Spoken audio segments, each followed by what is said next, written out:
What's up, heathens? How y'all doing?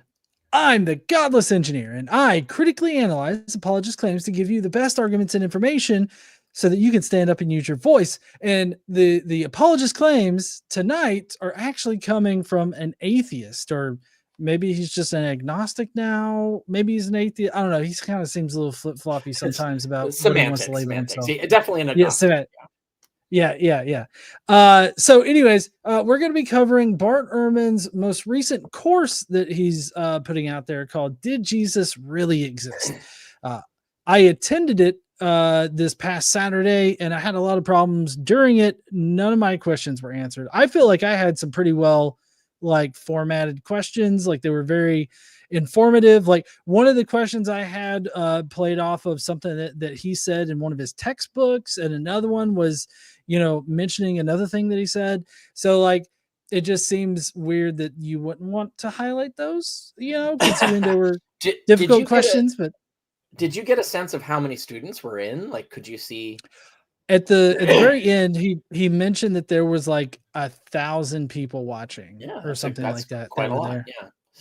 Yeah. And he has multiple replays of the course that's going on, which I don't know if they've already done played or if they're going to be playing again, but he's planning on fully releasing it in October. So we're not actually going to have any of the clips from it tonight because it's just not available out there. But I do have a transcript of it that we've been working off of, and I have a number of things that I want to highlight that are separate. Kind of separate from what Richard's blog post covers.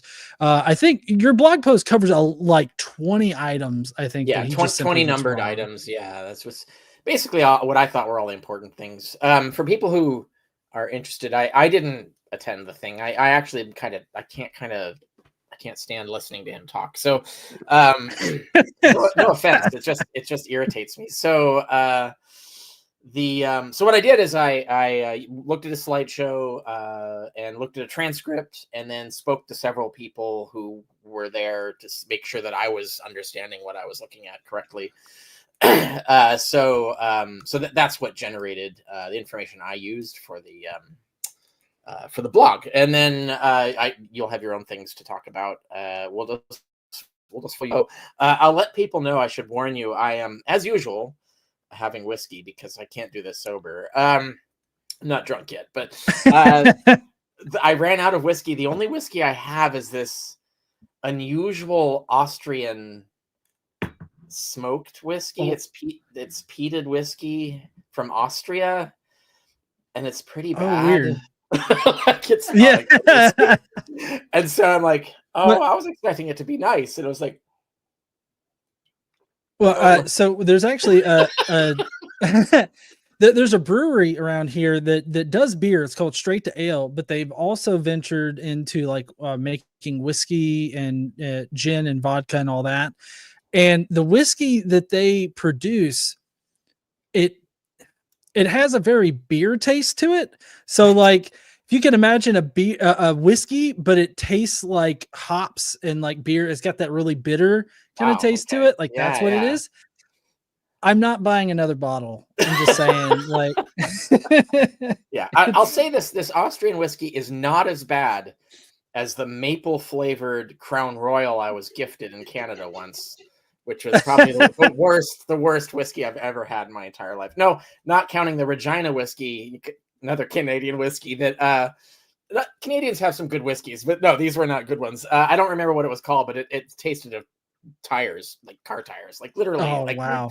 Tonguing a car tire. It was pretty bad. No, this is better than that. I can give it that much. The Austrians are a little bit better on that. Yeah. Okay. So, I think the only Canadian whiskey, I think my friend Vice Rhino, he gave me some Canadian whiskey one time. It was pretty decent. I had the Wayne Gretzky whiskey too, and that was just mid. So it wasn't all that great. I've not even encountered that before. That's why I got it. I was like, Wayne Gretzky has a whiskey? That makes sense. Right. Yeah. Trying to see what is the one that I found was good. I'm looking at the list. I'm everything. I go top Canadian whiskeys, and all I'm getting is Crown Royal. Come on, that's not the only Canadian whiskey. But apparently it's the toppest. Gooderham and Worts. Maybe it's okay. Gooderham and Worts, but that's a good whiskey. That's one of their better ones. Just for example, I just wanted to give a shout out to Canada. Canada has some good whiskeys. It's just I've also had some really bad whiskeys there. Yeah. All right. Get into yes. Okay, so everybody, I want everybody to take notice of the background that I have for my slides. I put minutes of work into getting AI to generate it. That's AI generated? Okay. Yeah, all right. Yeah, it actually does pretty good. It's a Sora, which is a Chat GPT product, and it does really good on generating images, like not the crappy kind of AI generated images you see out there. Like it's actually really good. So okay, I had to generate a Fortnite Jesus. So like this is like a video game version of Jesus. So yes, tonight we are taking a look at this "Did Jesus Really Exist" course. As we've already stated, I am not all that impressed by it. If you're interested in a thorough refutation of all the claims against mythicism and just the claims of the course in general, I have Rick's link down below. It's the very top one is the one for this course specifically.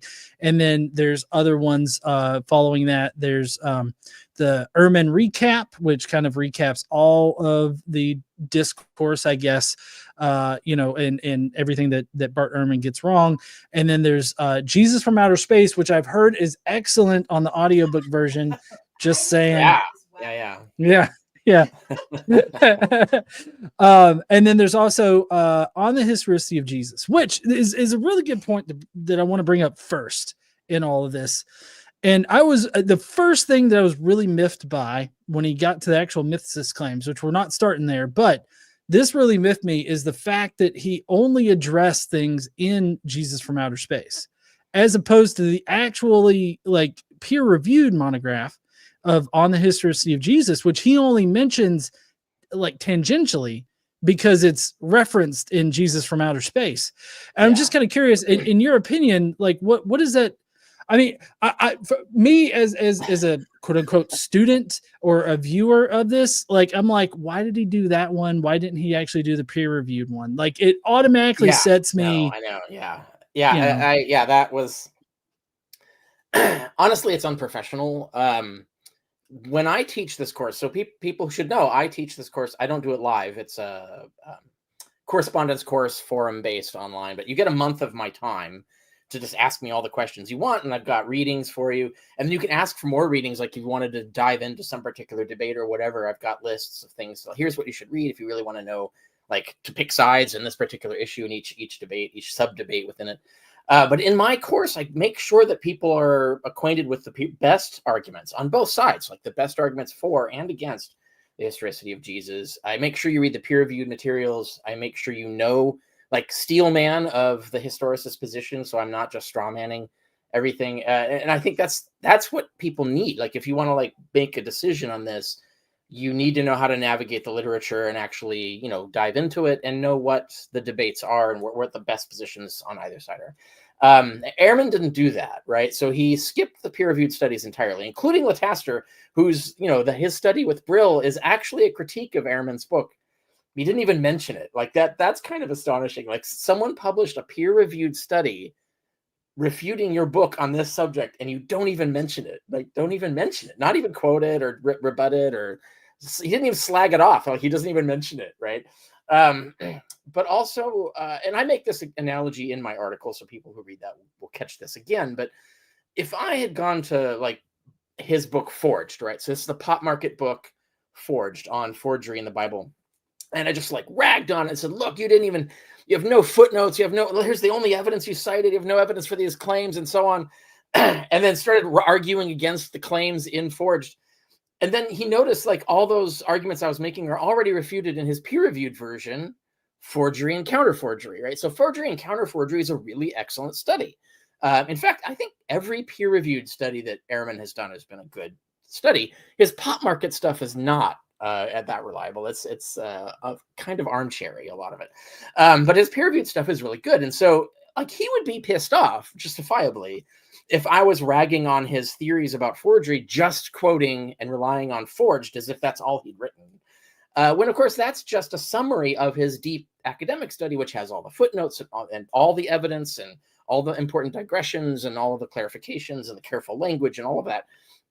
That's in his peer-reviewed study. So obviously, if I did a course on forgery and just used forged as his textbook and just ragged on it the whole time, that would be unprofessional of me. And he would be completely correct to rag on me for that, right? Like that would be inappropriate. And that's what he did. Like and instead he put a blog out explaining that he didn't read on the historicity of Jesus because it's too long. Like he said, it's too many pages, there's too many arguments, there's too much evidence in it. I couldn't be bothered. So he chose, Jesus from Outer Space because it was a short read. Like this is like how amateurs behave. This isn't how, like when we go to graduate school, that's what they try to drum out of you, is that kind of behavior. It's like, no, you don't do that. You read peer-reviewed literature, even if it's like 100 articles you got to read it if you want to be up. If you want to be an expert to actually, teach on that, whatever subject it is, you better know the peer-reviewed literature. You got to read it, etc. But no, he's making excuses not to read it, and then he's doing this. And then, of course, he also gets wrong what's in Jesus from Outer Space as well. So he's not even doing the pop market thing correctly.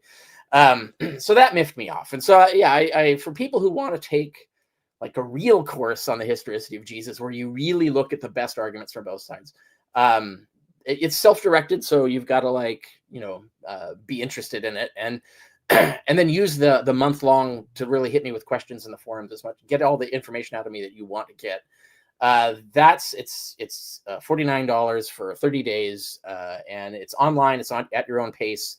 There's assigned readings. There's challenge questions. You can do more or less. You can do as much as you want. It doesn't matter. But to get the most out of it, you like plug me with all the questions, and I'll do my best to give you like serious, thoughtful, informed answers. Like that's my obligation. And so, for people who are interested in that, you can find my classes link at the top menu of my blog. Any page on my blog, you'll see the top menu has that. I wanted to make that point because from what I saw in this, it just seemed very like cherry picky and rambly, and like he just picked random things to complain about and then didn't even like check the facts related to each of those things. So he kind of armchairs it a lot and makes a lot of basic mistakes. And I was really astonished. It just shows that he's phoning this in and doesn't seem to have any interest in like taking this seriously. And I can't respect that. Like it's not a respectable behavior. That's a little contradictory to how he starts off the course, though, because he starts off the course being like, we should take mythicism seriously. And then he proceeds to not take mythicism seriously. It's because, right. Yeah. Because, and the reason why I say that is because he focuses on your pop level book. And then, he only briefly mentions as an aside, the peer reviewed monograph, and then totally fucking forgets Lataster's peer reviewed monograph in Brill that directly like challenges his Did Jesus Exist book. It's like he doesn't even know it exists. Yeah, and it's worth reminding people that Did Jesus Exist, his book on this, that came out before the peer-reviewed studies, right? So like he even like seemed to be thinking in his head that his book, Did Jesus Exist, was a response to my peer-reviewed study on the historicity of Jesus, but that's incorrect. It came out 2 years before, right? So so I actually like my book is a response, not directly, but it is a response to his book in a way, right?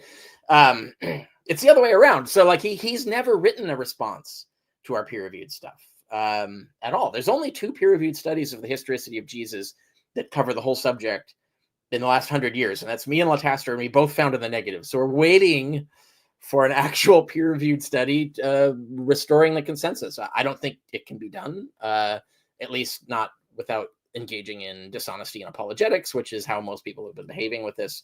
But we need one. Otherwise, if you're going to do a class on it, you got to read the peer-reviewed literature on it. And there's 2 studies, only 2 like that. Like if you do like pre-existent Jesus, if you're doing early high Christology, well, you've got like 10 monographs to read, right? At least, right? So that's a lot more reading on just common subjects in the field this is just 2 books. It shouldn't be that hard for a PhD to do. And then convey what, like, here's what I read and here's what I thought about it, etc. That would have been a more useful course. And so this, it just seemed like a bunch of shit talking against my pop market book, and kind of lazy, really. Yeah, it definitely came across lazy to me, and so this is a good segue into the first. So he divided this up into 2 classes, is what he calls it, but it's really just 2 30-minute lectures, not really classes. At least not in my experience, as far as like college. Oh, they were only shit 30 we go. minutes. I didn't get that impression, but okay. Wow. All right. Oh, they were an hour each. Okay, Okay. sorry. I thought it was only like That 30 makes- minutes. That makes way more sense of the transcript I have. Yeah. Okay. Yeah, That's great. Yeah. An hour, a break, and then an hour. That's 2 classes. That's fine. Yeah. Right. Yeah. Okay. Well, so the first point that I want to bring up here is basically what evidence is Ehrman working off of, and that's what the first class is about. And so I just really wanted to highlight the basically the foundation of what he's working with here. And this is a quote from the actual live class, where he says, "Before we get to the arguments against Jesus, I wanted to be reminding us how much evidence there is for Jesus. That's the natural assumption, that he lived. I mean, you assume Socrates lived unless you have evidence otherwise. You assume Plato lived unless you have evidence otherwise." Now, I did rewatch your conversation with Mark Goodacre that you had over there on Unbelievable. And this was kind of something that you had initially mentioned, that like, hey, yeah, I was kind of taught this, that you just assume historicity unless you're given a good reason not to believe in historicity. And I'm kind of curious, has your position changed on that? And how do you feel about Ehrman setting all this up like this? Yeah, I can't remember if the Unbelievable show was before or after I published. No, I think it was before I published on the historicity of Jesus. I'm pretty sure. So like that debate with Goodacre like informed, I think, the stuff I went to. Anyway, in the formal study, I have an entire chapter on this question, right? And I talk about it again if people who are interested in this on my and I link to it in the article about this show on my blog. But I have an article on Hannibal, like, did Hannibal exist? And that's on my blog. And I spend time there explaining why Hannibal is not like Jesus. And I use that point in both on the historicity of Jesus and in Jesus from Outer Space. Ehrman clearly didn't read either of those sections. So even though he's supposedly reading Jesus from Outer Space, he didn't even read this bit, where I meticulously explain why this argument is false. That it is true that if for Socrates and Plato, and let's say Pontius Pilate, Caiaphas, some minor functionary, like there's a guy named Thallus who's in the court of some emperor or whatever, usually those people existed. So presuming historicity without evidence against is a sensible stance. You can actually make a mathematical evidential argument for that being a decent presumption. But the thing is that Jesus is a superhero who only appears in myths, and we have no non-mythical narratives of him. And the first communications we hear from him are revelatory. So he's talking to people from outer space. So like if you're looking at that class of people, those people tended not to exist, right? So he's in a different class of people. And so I very clearly explain why he's different from Socrates and Plato, etc.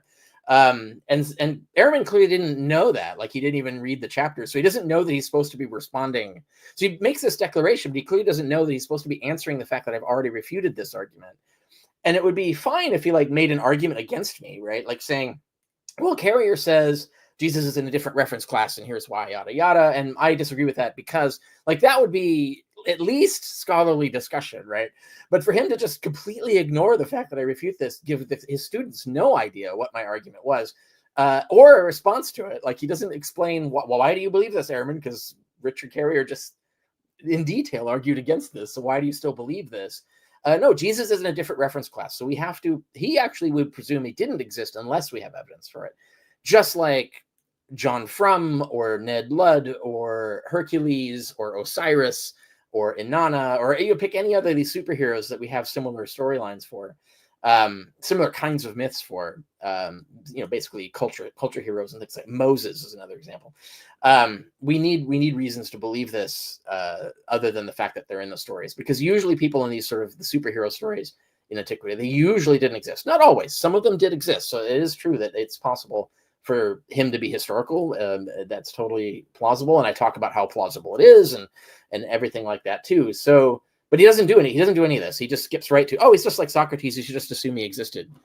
And it's like, that's not educating his students, right? Like he's completely ignoring what the peer-reviewed studies have found and why they've said this is not what we should be doing in the field. This is an error. The field is making an error when it does this. And they're not listening, and much less replying.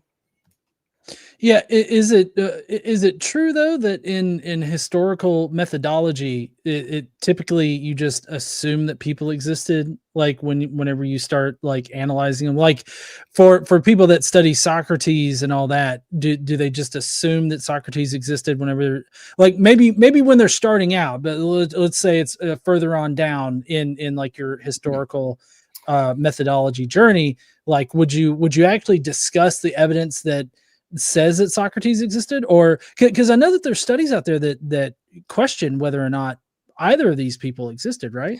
Yeah. Well, I don't know about that exactly. I don't know if there's peer-reviewed studies doubting Plato or Socrates. I've not encountered that. There might be internet stuff, but so the question is like, yeah, you're talking about other fields. So like my primary field is intellectual history of Greece and Rome. That means historiography. So I studied the historians of the Roman era, and religious history, which is, not just Christianity, but paganism and Judaism, and philosophy, which includes science. So my dissertation was on social attitudes towards the scientist in the early Roman Empire. And I've written on this, on the subject of changing consensus in the field of ancient science. I have an article on that because there was a big consensus shift recently, well, relative in my lifetime, on the subject that actually occurred between when I began my dissertation and ended it.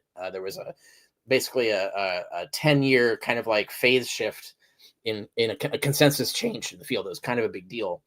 And I write about that and talk about like, why did people believe that? When it comes to like what the assumptions are, generally, I see this, no one really talks about this because like most historians would think this is a stupid conversation, right? So they would say like, well, first you would analyze the sources. By the time you finish analyzing the sources, you would have a sense of whether someone existed or not, right? That's usually because you don't start with any presumption, right? But that's the same thing I'm talking about. Like, and when you get experience, like if you're a historian who's done this for a long time, and so you run into like, well, there's this character who does some minor functionary thing in this history of Josephus or whatever. And yeah, normally by that point, you say, usually these guys exist. I haven't really it's not common that they're made up, but it could be made up. And so like, they'll talk like that's the case. Like they'll just admit that this might be a made up character, but probably real. And they would go from there. And there would be no other evidence for it other than this one message, one reference in Josephus. People will generally believe it, unless they have a reason not to. And a good example is the Masada and the Gamala stories. So for longest time, until fairly recently, historians just assumed that Josephus was telling the truth about the witnesses. In each case, these are mass suicides, right? Sort of heroic suicides of Jewish defenders at Masada and Gamala. And each one, now you say, like, how can you narrate what the suicides were doing and what the reasoning is? How could you tell speeches and stuff like that if they all killed themselves? Like, how would you know that this even happened? And he says that each time there's two women just happened to get away and were able to relate the story. And that's how Josephus knows it. So he's relating the story that these women told him, right?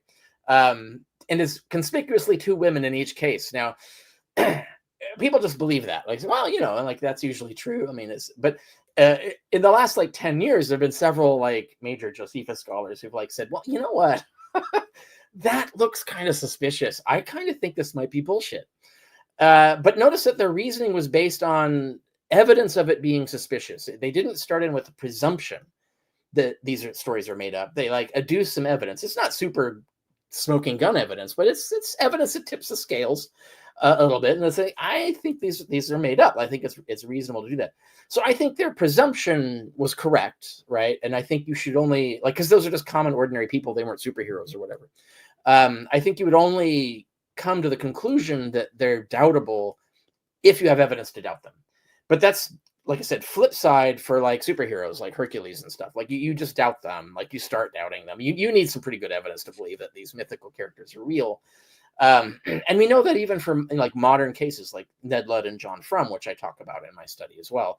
That you know, if you see these sort of like superhero stories that just are inherently doubtable, like they just sound ridiculous, then you start with doubt, and then you need evidence to confirm. And you can do that, like the Haile Selassie case is the one I give in Rastafarianism. Like if you didn't know anything about Rastafari, the actual guy, and you heard the Rastafarian Bible, they call it the Bibles, and they have like their whole the Gospel of Rastafari, right? If you read all that, you go, this guy can't exist, right? You would start with the presumption that this is made up. And if you went and checked, you would find out that, yeah, he was actually a real guy. Like he completely renounced and didn't agree with any of the shit they made up about him. He never was Rastafari. He never agreed with the stories that they told. You would find that out too, but you would find out that he was real. But you would have been right to suspect that he didn't exist, and you would need evidence that he did, and you would easily find it, right? And so that's a good example of like these kinds of superheroes that you are justified in doubting until you have evidence. And there are some of them that are historical, and Rastafari is a good example. Haile Selassie he's better known. It turns out he's a real person, but you would have been correct to doubt it. And so I think that's why they're different. So Haile Selassie is in a different place than Socrates. If you're looking, all you had was religious literature making him into a superhero, and so it's not the same as Socrates. And so that's the point that I think he should have been talking about and explaining. How do you get around that, or maybe you don't. I mean, the way you get around it is the way you get around it for Haile Selassie is that you show all the evidence that tips the scales back, right? You start with doubt and then you get it back into belief. It's just you can't do that with Jesus because the evidence is crap. But we'll get to that. With the rest of the stuff.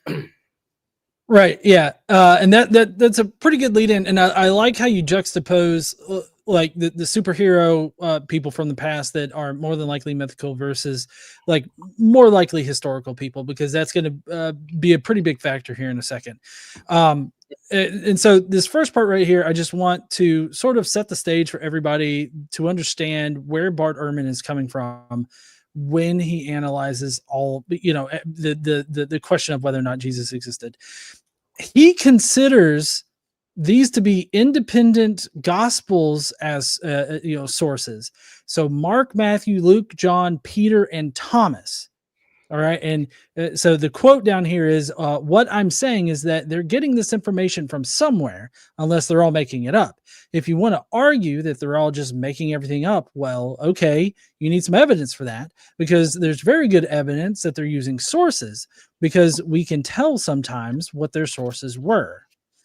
And it just strikes me as very odd for somebody to say that Mark, Matthew, Luke, John, Peter, and Thomas are all independent gospel sources.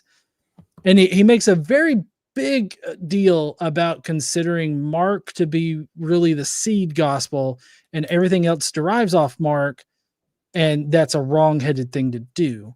And so I'm kind of curious, what are your thoughts on both Mark as the seed gospel, thereby, making it to where it's just kind of one gospel source that's right, not even really independent, at least in my analysis of it, considering that it's probably based on Paul. When you start pulling the threads, this whole architecture, this sort of system of sort of faith doctrine of the field, even if they're not Christians, even if he's not a Christian, secular scholars have this sort of mythology in their head about how this works. And yeah, so like, but when you start pulling away at it, which is what happened, right? When I got my postdoc research grant to study the historicity of Jesus and do a study on it, I started pulling the threads and realized this shit falls apart, right? Like this whole idea that these are independent sources, it doesn't hold up. Like it really dissolves fast, like once you start getting into it. Now it's a complicated story because the scholarship has built a complicated story about how they're supposed to be independent. And it's a really elaborate, convoluted theory about how they have used different sources and what their independencies are and yada, yada. So it takes a lot of work to like open all the doors and see that there's nothing behind them, right? So that's why it takes time to like unravel this sort of mythology in the field of Jesus studies. I was particularly surprised to see him put Peter on here. He never said anything more about the Gospel of Peter, like he never appealed to it.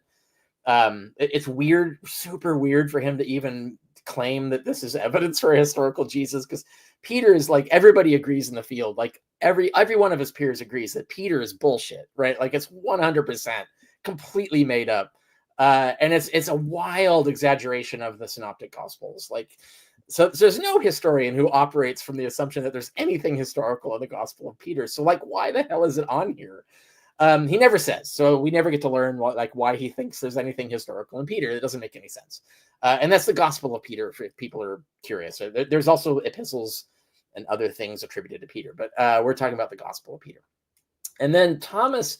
Now, Thomas has been a debate in the field for a while as to whether Thomas is independent of the synoptics or not. Synoptics are the first three, Mark, Matthew, and Luke, and they're called that because they agree verbatim on so much material that we know they're not independent.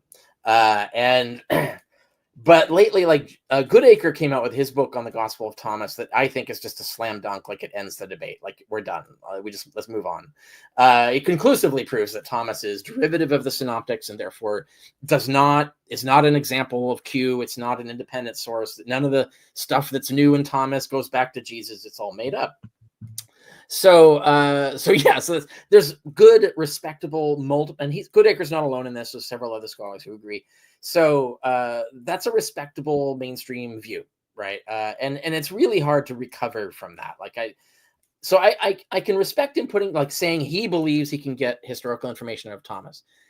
Ehrman never says how he does that, what information he gets out of Thomas, why we should believe that's information that's historical or whatever. Like, he never does that. But at least it's like a respectable thing to list. Peter doesn't make any sense on this list. But we can unravel Thomas. We can say, no, there's actually no evidence that it's independent, so you can't treat it as evidence.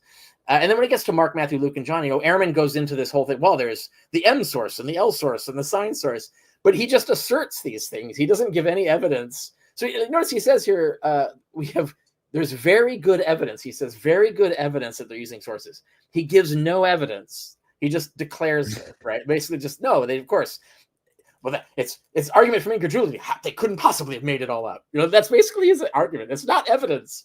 It's a bad argument too, but it's also not evidence. That's just your opinion. It's like your opinion, man, right? Like, that's not, yeah. It's not evidence, even evidence, much less very good evidence. And then he says, like, well, then you need some evidence for them being fabricators. And I was like, oh my God, like, the field is chock full of evidence, like tons of peer-reviewed evidence that they're making stuff up almost all the time. And I think pretty much Ehrman himself says this, right? Like, in any other context, he would admit like 90, maybe 80%. I don't know what percentage he would say, but I would say he would say at least 80% of Mark is made up. Like, I would say he would agree with, and Matthew and Luke and all this. I'm sure he would say that if you cornered him, right? At least 80%. But if at least 80% is bogus, made up, well, now you've established that they make stuff up. So anything else, the other 20%, if you don't have evidence one way or the other, whether it's made up or not, well, the prior probability that it is also made up is 80%. That's how probability works, right? Like, you've established that they usually to a rate of, 8 to 10 or 8 over 10, they are making stuff up. So if you have a case, other pericopes where you're not sure if they're making up or not, well, you have to go with the trend. And the trend is 8 to 10, right? Like 8 over 10. So, so you're done, right? Like, you can't do it. So you need evidence to extract things, to say that something is historical. You have to have evidence. You cannot presume that there's historical stuff in here. And so that's the thing. That's why the burden is on him to do this. And then he never presents any evidence. Like, I thought it was weird that in both hours, he never talked about the criteria. Like, the method of criteria has been so thoroughly trashed in his own field. Like, his own peers have completely fucking nuked it. If you read all the studies, literally all the studies of it, they're all negative. These criteria are shit. They don't work. So I've been saying that too. I've been reminding him, hey, your own peers have said this stuff isn't, I cite all of them, and so it is interesting to see that he abandons it. He did not even mention the method of criteria. He did not defend it anywhere in the 2 hours. I don't know if that means he's abandoned it or he thought he didn't have time to defend it in this thing, but that's the only way to get evidence. Something like that is the only way to get evidence out of these gospels. So when he says that we have very good evidence that they're using sources, like he never discusses that so-called very good evidence. So I don't know what he means. I don't know what he thinks that evidence is. Whereas, I have 100 pages in my on the historicity of Jesus, the formal study, 100 pages of evidence that they make stuff up. So more than 80%. Anyway, that kind of irked me. It seemed like he stepped out of a time machine from like 30 years ago and like didn't even know about the last 30, like even his own scholarship of the last 30 years didn't even know about it. Like a young Bart Ehrman came through, doesn't realize that he wrote things refuting himself in the intervening 30 years and then taught this course, right? It's like, no, we know they make stuff up. We know they make stuff up all the time. We know all these guys make stuff up. So it doesn't make any sense to say that they wouldn't, right? Like that's just not a logical argument.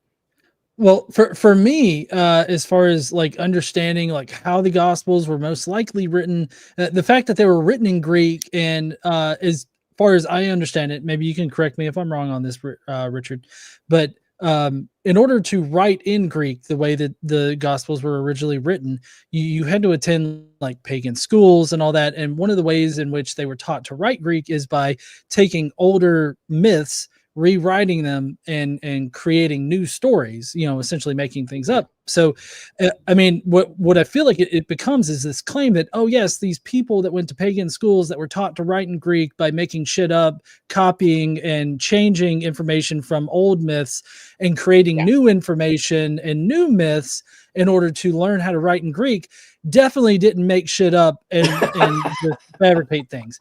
Like, I mean, is there anything wrong with that kind of assessment? No, that's 100% correct. By the way, I studied under Raffaella Caribbiori at Columbia University, and she's one of the leading experts in ancient education. So like I actually took a graduate level course in ancient education, and my dissertation advisor was William Harris, who wrote the definitive book on ancient literacy. So like, these are the people I studied under. I know this really well, and everything you said is correct. And I'm not the only one to point this out. Like there's a lot, I cite the literature. A lot of scholars agree. On the historicity of Jesus, I have a mention of Crei. You can look in the index at CHREIAE. Sorry. You can look that up, or maybe AI. Anyway, Greek or Latin. But anyway, you look in the index, you can find that, and I cite the scholars on this, which are talking the Crei, or the actual school exercises that are what you're talking about, where this is what they were drilled in all the time, especially at your compositional Greek level, which is kind of grad school, essentially, or at least college level is compositional, which you have to be able to write stories like they do in this. And they're taught these things where you say, okay, like a teacher says, okay, Hercules meets a talking rabbit, and you want to teach the moral of friendship. Write a story and use Homer and Euripides as models and merge them. Like that's what they were being told to do. And then they do this. Like they were drilled in doing this, right? Like take models from the past, improve them, take pieces, come up with imaginative fiction to teach a moral to a story. And it's all, and those stories look exactly like this pericopes in the Gospels. Like they're almost the exact same structure and everything. And the best analysis of this was in Thomas Brody's book, the New Testament. He has a book on the New Testament. I can't remember the title of it off the top of my head, but Thomas Brody's book on the New Testament is about this. Like the first 40 pages is just about the education system and how it taught this. John Dominic Crossan's book, Power of Parable, talks about this too. Like this is what they were taught to do. And so, a lot of the stories that have Jesus in them are actually parables. They're just basically fiction that put Jesus in the fiction to teach morals.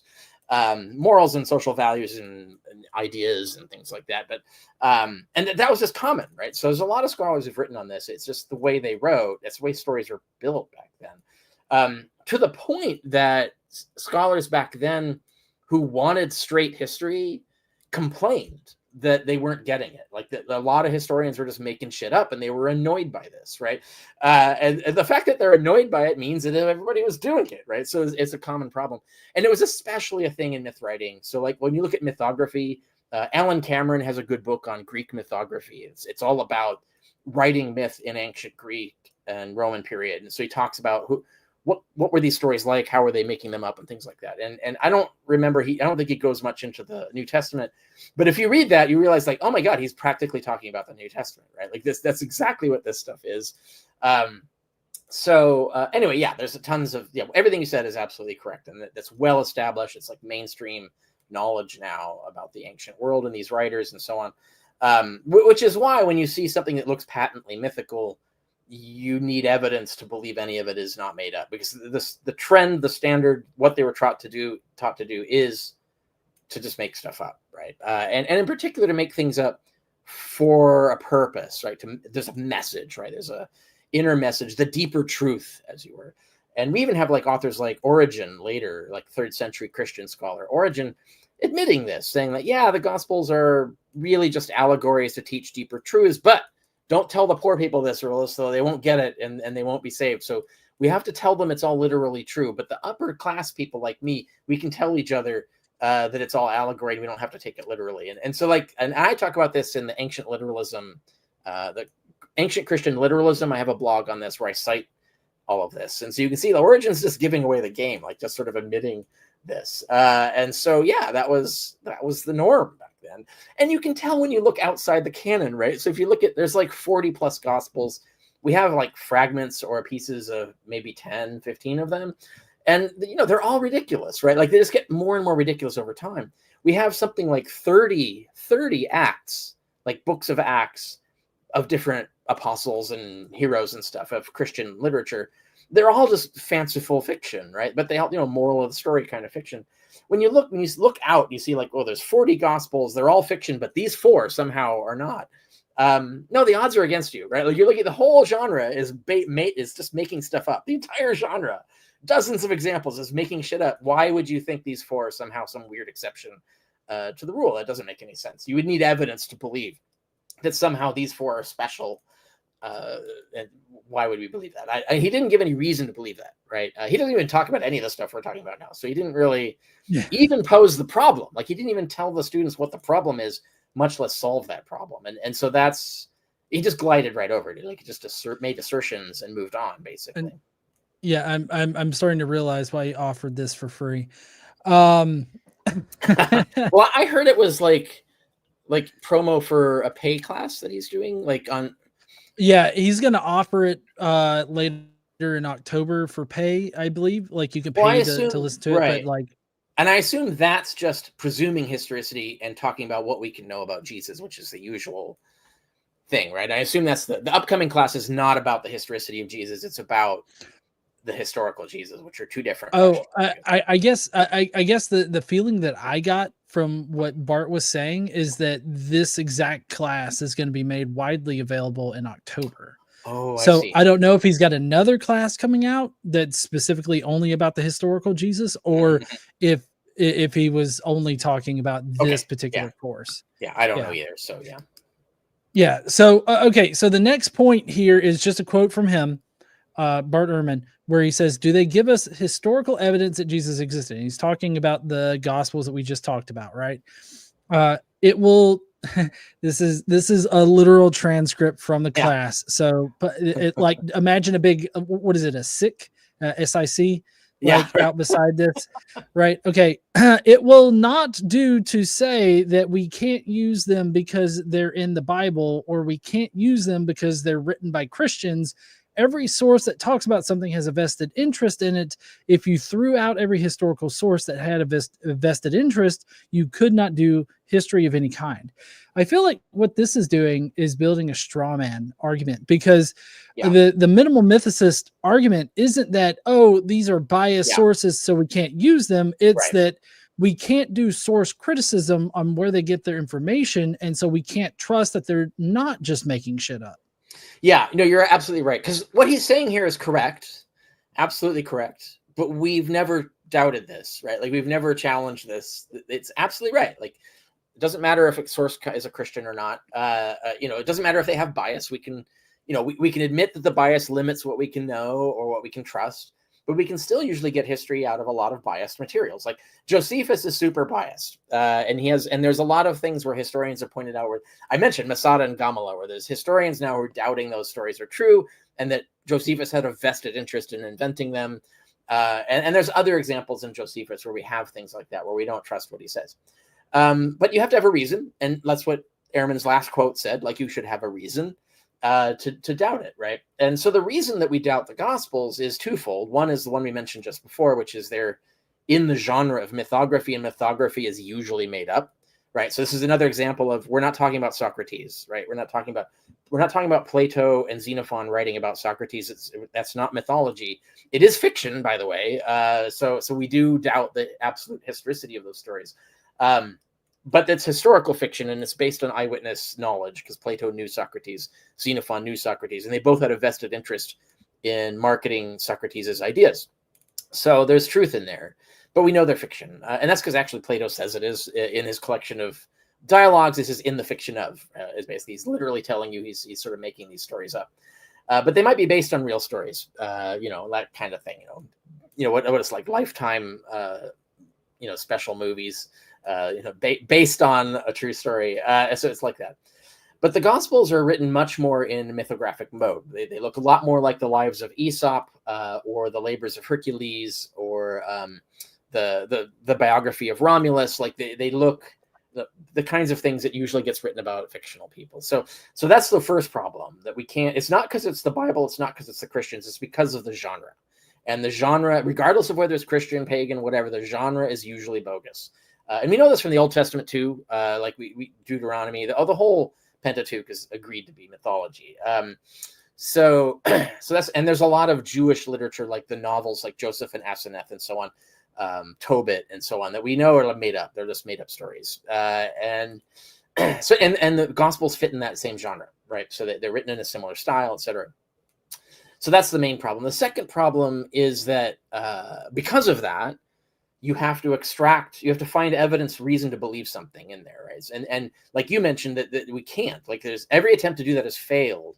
And I think that's the thing that he should be teaching is that every attempt, and that's valid to say, like, yeah, there's methods we can use. Historians have methods to get history out of these kinds of texts. That is true. The problem is that none of them have ever worked on the Gospels. And it's not because the Gospels are written by Christians. It's just that we don't have any success with it. Like, we've never been able to apply any of these things in a logically valid way that gets anything reliable out of the Gospels. We just haven't. And it doesn't matter why. Like, you can come up with excuses as to why that is. So maybe there's tons of history in there. We just can't find it. We just don't have the tools for it. It's like, yeah, but we still don't have it. So you can't argue from it, right? So, like, yeah, absolutely. It's totally possible that there's history in there, but we just don't have any tools that are successful in getting it out of there. So you have both the prior side and you have the actual results side have been both failures. And that's why we can't do the thing that he wants us to be able to do. Yeah. Do you find normally whenever I encounter this kind of thing where it talks about the validity of the gospel sources or whatnot, I typically try to juxtapose it in a very simple way to Arrian's biography of Alexander the Great, because I feel like that's a great juxtaposition between like a biography where we, it's one, as far as I understand, it's considered one of the better biographies of Alexander the Great versus what the Gospels give us, because Arrian gives us like an entire section where he discusses his sources, where he gets his information, talking about specific names of people that he gets his information from, how even how to resolve contradictions between his sources. That's right. Yeah.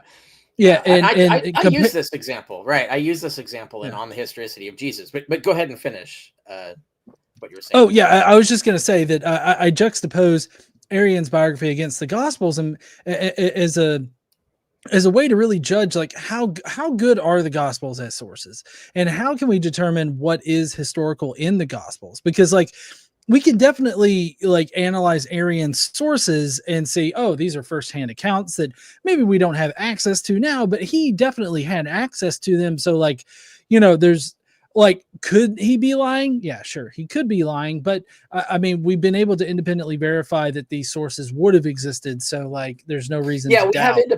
We have independent sources, not just Arian, attesting to the existence of his sources. And also we have corroboration from earlier historians and contemporaries of Alexander too. So you can triangulate enough of this to know that Arian is not just making it all up. And his practice has been, we can show that his practice is so consistent that even in the parts where we can't corroborate, we have reason to trust that he's at least following his method, which doesn't mean that what he's writing is true. Even he says that his method doesn't necessarily entail what he writes is true. But his method, he says, is like, I looked at these 3 eyewitness sources, because these are people who actually traveled with Alexander and wrote books about their personal, these are eyewitness accounts of what happened. And of course, they have biases themselves, right? And they had competing biases as well. So he took the 3 sources, and he says what he did is, everywhere that they agree, I'll just tell the story. And anywhere they disagree, I'll tell you they disagree and what the disagreement is. And we think he's not 100% in this. Like, we think sometimes he maybe skips over some disagreements. But he does it a lot. So he actually says, like he does the one about the Siwa trip, the march through the desert where he was going to go to the oracle at Siwa, and the god of Egypt is going to tell him he's awesome or whatever. And but there's 2 different versions, and he says, like, in one version they get lost, or they get lost in the desert. All sources agree he gets lost in the desert, and these are eyewitnesses there. And he says one source says that they followed a flock of birds to the oasis, which is actually a sensible thing. If you see birds flying, they're probably in the desert. They're probably going towards water. So that's a believable story. But he says, and he names the other author who says, well, it was a talking horned snake that showed up and told them to follow it. And it's like, okay, which of those stories do you think is true? But this tells us 2 things. One is Arian is very attentive to conflicting accounts. He's attentive to, these are eyewitness accounts. The second thing, which is a methodology that's not in the Gospels. The Gospels don't give a shit. If they contradict something, they don't tell you. They're not going to tell you that they're changing a story. They don't want you to know that they're changing the story. They don't want you to know they're cutting things. That's why they cut things, so that you don't know. So that when they were originally written, when they're put together, it created a problem, or that apologetics then had to solve. But when they first originally coming out, they're coming out as competing stories. These are competing narratives. They're trying to win the market for their version of events. But they're not doing what Arian is doing. They're not telling us who their sources are. They're not telling their eyewitnesses. They're not comparing them and telling us where they disagree. They're not doing any of this stuff. And yet, when we do Arian, like, he tells us one of these eyewitnesses fucking claimed that there was a talking horned snake. Like, so even eyewitnesses are fucking liars, right? Like, that's the thing, is like he shows that even eyewitnesses' sources are not 100%. But we can still say, like, well, yeah, when you triangulate a variety of sources, etc., like, there's things you can use methodologies to come to, like, what probably happened. I think the bird story is probably what happened. And so you can get to, like, plausible outcomes that way. We can't do this with the Gospels because we don't have any corroborating external sources. The Gospels don't talk about their methodology, don't talk about their sources. They don't give us anything that we can apply these kinds of criteria to work through them, to even find anything in this that's historical, even if anything is, which is the problem. Yeah, it seems like Ehrman is primarily just assuming that they're using a source, or and I'm about to bring up a major assumption that I think underlines everything that he says in this first class. But I feel like he's working off of a number of assumptions, and he just ad hoc claims them, and without actually substantiating them. Now, Rick, are you ready for his non-gospel, narrative sources? Okay, I want everybody to be prepared for this list, because you are not ready for the amount of supposed sources that we have. Okay. For non-narrative sources for Jesus. Now, this is arguing for a historical Jesus. We have Paul, Acts, Ephesians, Colossians, 1 Timothy, Hebrews, 1 Peter, 2 Peter, 1 John, Revelation, 1 Clement, the Didache, Ignatius, Josephus, and Tacitus. And so he kind of like as an aside for this, a quote from him is, how many sources claim that he never existed? There aren't any sources that claim he didn't exist, which is something that we will definitely get to. But Dr. Carrier, what do you think about this list of non-narrative sources for Jesus? I feel that it was very irresponsible of him to do this. So he threw all these up, and he doesn't really talk about hardly any of them. I don't think he even really talks about Josephus and Tacitus much. He doesn't explain why these are on the list. He doesn't explain why he thinks they contain any historical information. I feel like what he thought he was doing was just listing a bunch of documents that exist. And his argument is that, oh, well, they don't say he didn't exist, therefore we should assume he did. In other words, I think what he thought he was saying was that these don't provide evidence that he existed. Rather, they lack evidence that he didn't exist. But it didn't come across. I feel like I'm being charitable here. Like, he really did make it seem like these have evidence that confirms Jesus' historicity. Like, he actually seems to have, like, I feel like students would have walked away thinking, like, did you think that? Did you think, like, what he meant was that these have evidence confirming the historicity of Jesus? Is that, like, that was the impression I definitely got. Do you want me to read some choice quotes? We don't need to do that. Yeah, I think people can understand that we have, like, I'm just going to say that I'm going to be charitable and assume that that's a miscommunication, that's not what he meant to convey, but it is what he conveyed. It definitely came across as that he's saying that these things have evidence. And the killer is he directly says, says it, like, First Peter, Second Peter, First John mentions the historical Jesus. He thinks the book of Acts has historical information about Jesus. Just everything has independent information about Jesus, is what he says. Okay, so so that can't be charitable then. I personally know what he means by Acts, but he never told his students what he means. And he has this sort of weird, convoluted argument about passages in Acts that just repeat the same things that are in the Gospels, but because they reword them, he thinks again that they are evidence of an independent source. I mean, it's really convoluted and bad argument, but he didn't tell his students that. He just lists Acts and moves on, right? So in the class was useless. Like, he just said, oh, the book of Acts proves it, and he moves on. And like, what do you mean? What passages? Why? Well, anyway, so he doesn't do that. But some of these sources don't make any sense at all. Like, Ephesians and Colossians are forgeries. Why? And Second Peter is a forgery. Why are we citing forgeries? Especially Second Peter. Second Peter is a forgery specifically to fabricate evidence for a historical Jesus. So why are you citing it as evidence?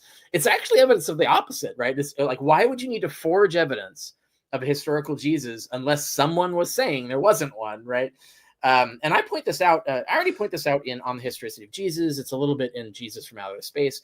My new book, which is coming out this fall, is The Obsolete Paradigm of a Historical Jesus. And that's kind of like the sequel to On the Historicity of Jesus. Formal academic study. It covers everything that's been published in the last 10 years, which is a lot of stuff.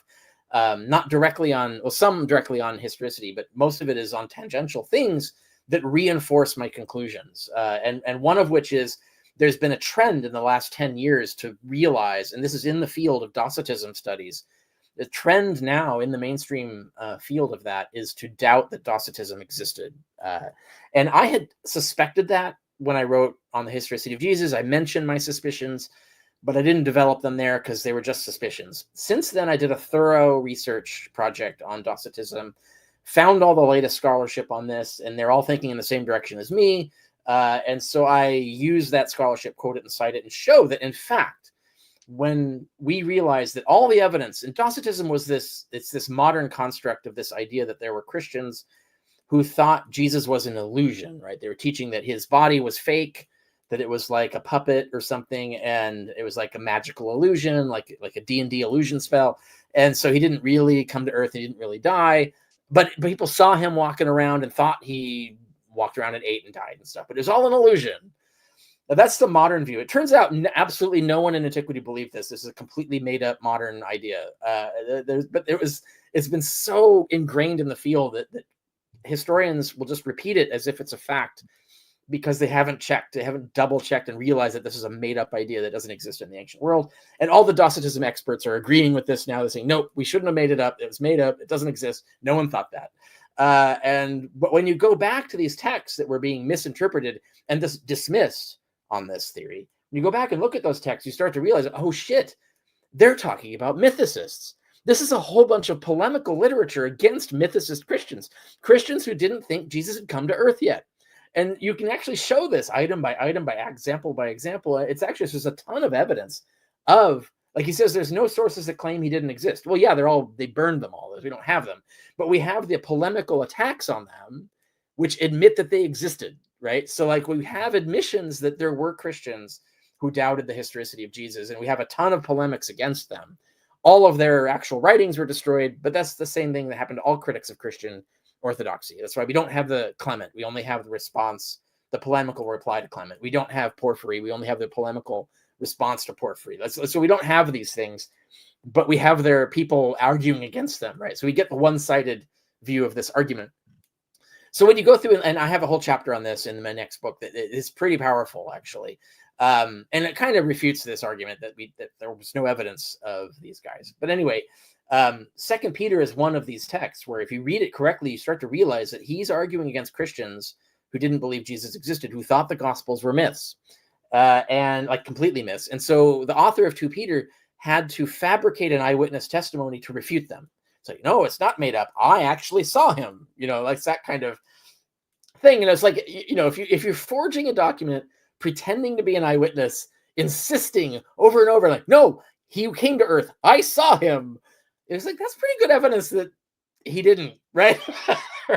Like you wouldn't have to write this text if the evidence was, if everybody agreed Jesus existed, you would never have to write 2 Peter. So 2 Peter is evidence of this. So it's really a bad example for him to put on this list. But he doesn't talk about it. He doesn't talk about what's in 2 Peter. Why does he think 2 Peter is useful? It's for a second century forgery. It's completely useless as evidence for a historicist. I don't know what he's thinking here. And it's the same with all this. Revelation is another good example. I don't know why it's on the list, but yeah, I was going to point out. I was going to point out. Aaron Adair said, "Wait, Revelation?" Yeah, no shit. He literally just says Revelation and does not address anything about it. Like he doesn't say why it's evidence. Like for every other piece of thing, like I've got a quote here from the actual course, like what he says about it. Cause like in the book of Acts, he says that he directly says, quote, he's not getting it from the Gospels. He's got some independent traditions. And that's just pretty much all that he says about it. And then like Ephesians and he Ephesians and Colossians. He doesn't explain why those examples are examples. Like he doesn't do any of the work that you're supposed to do with this. But anyway, Ephesians and Colossians, he just says that they both talk about Jesus as a living flesh and blood human being, which is something that you touch on in your blog article. But it's just like he just says shit and doesn't bother to back it up. He speaks with authority as if you're just supposed to trust what he's saying. Instead of like providing you evidence. Yeah, I can do like, fight on his court for a second here. I kind of suspect what he means by revelation, because people ask me about this. I said, doesn't revelation prove that Jesus was born in outer space? Because it literally says he was born on the moon. And it's like, well, yeah, it does, but it's all super allegorical and shit. It's, it's an acid trip kind of discourse. Like you can't know exactly what that means. But there is one line in Revelation that says kind of obliquely that he was crucified in Jerusalem, I think, something like that. So whoever wrote Revelation, or at least whoever wrote the final redaction of Revelation, because there's scholars suspect that Revelation might have gone through edits, but it's hard to prove that. But anyway, our version of Revelation, whoever wrote that, whoever signed off on it and published it, that person believed in a historical Jesus. So whatever the moon birth stuff was, it's hard to really ascertain. So you can say that, but that's not evidence that Jesus existed. Like that's just evidence that people writing at the end of the 1st century believed Jesus existed. which we already know. Like we all agree that people believed he existed, right? That's like saying there are people who believe John Frum existed, but he still didn't exist. Like, so evidence of people believing it is not evidence that it's true. So that's why Revelation doesn't really belong on this list, even if you use that convoluted argument about the crucifixion in Jerusalem thing.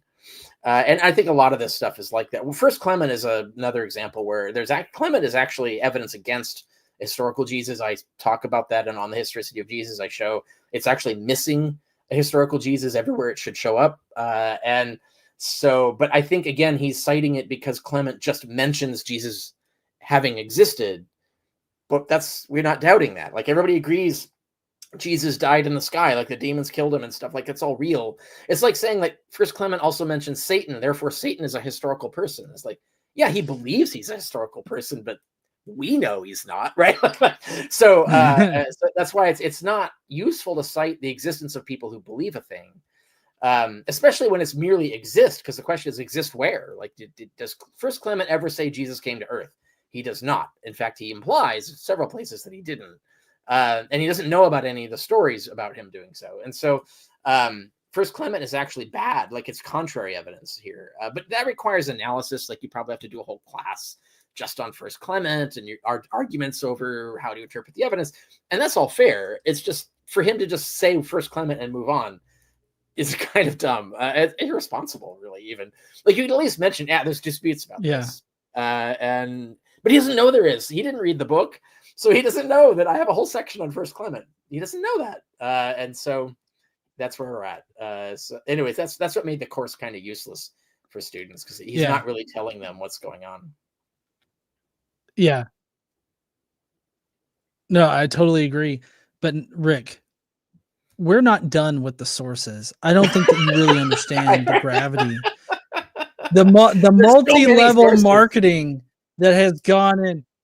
There literally is. You're not ready for this because there's a million Bibles, layer. And that's a million sources because the Bible has been printed a million times. So we have a million corroborating sources. It's worse. Right? In my opinion, this next part is worse than that. Okay, this is a worse argument than that right there. All right. This is a multi-level source material thing because boom, the sources had sources. And we know what they were. Okay. So first is Q with a question mark, which we'll explain here in a second. ML. I'm surprised he put a question mark. He's like grown up. Like he's an adult now. Like he's saying he's putting a question mark by Q, but okay.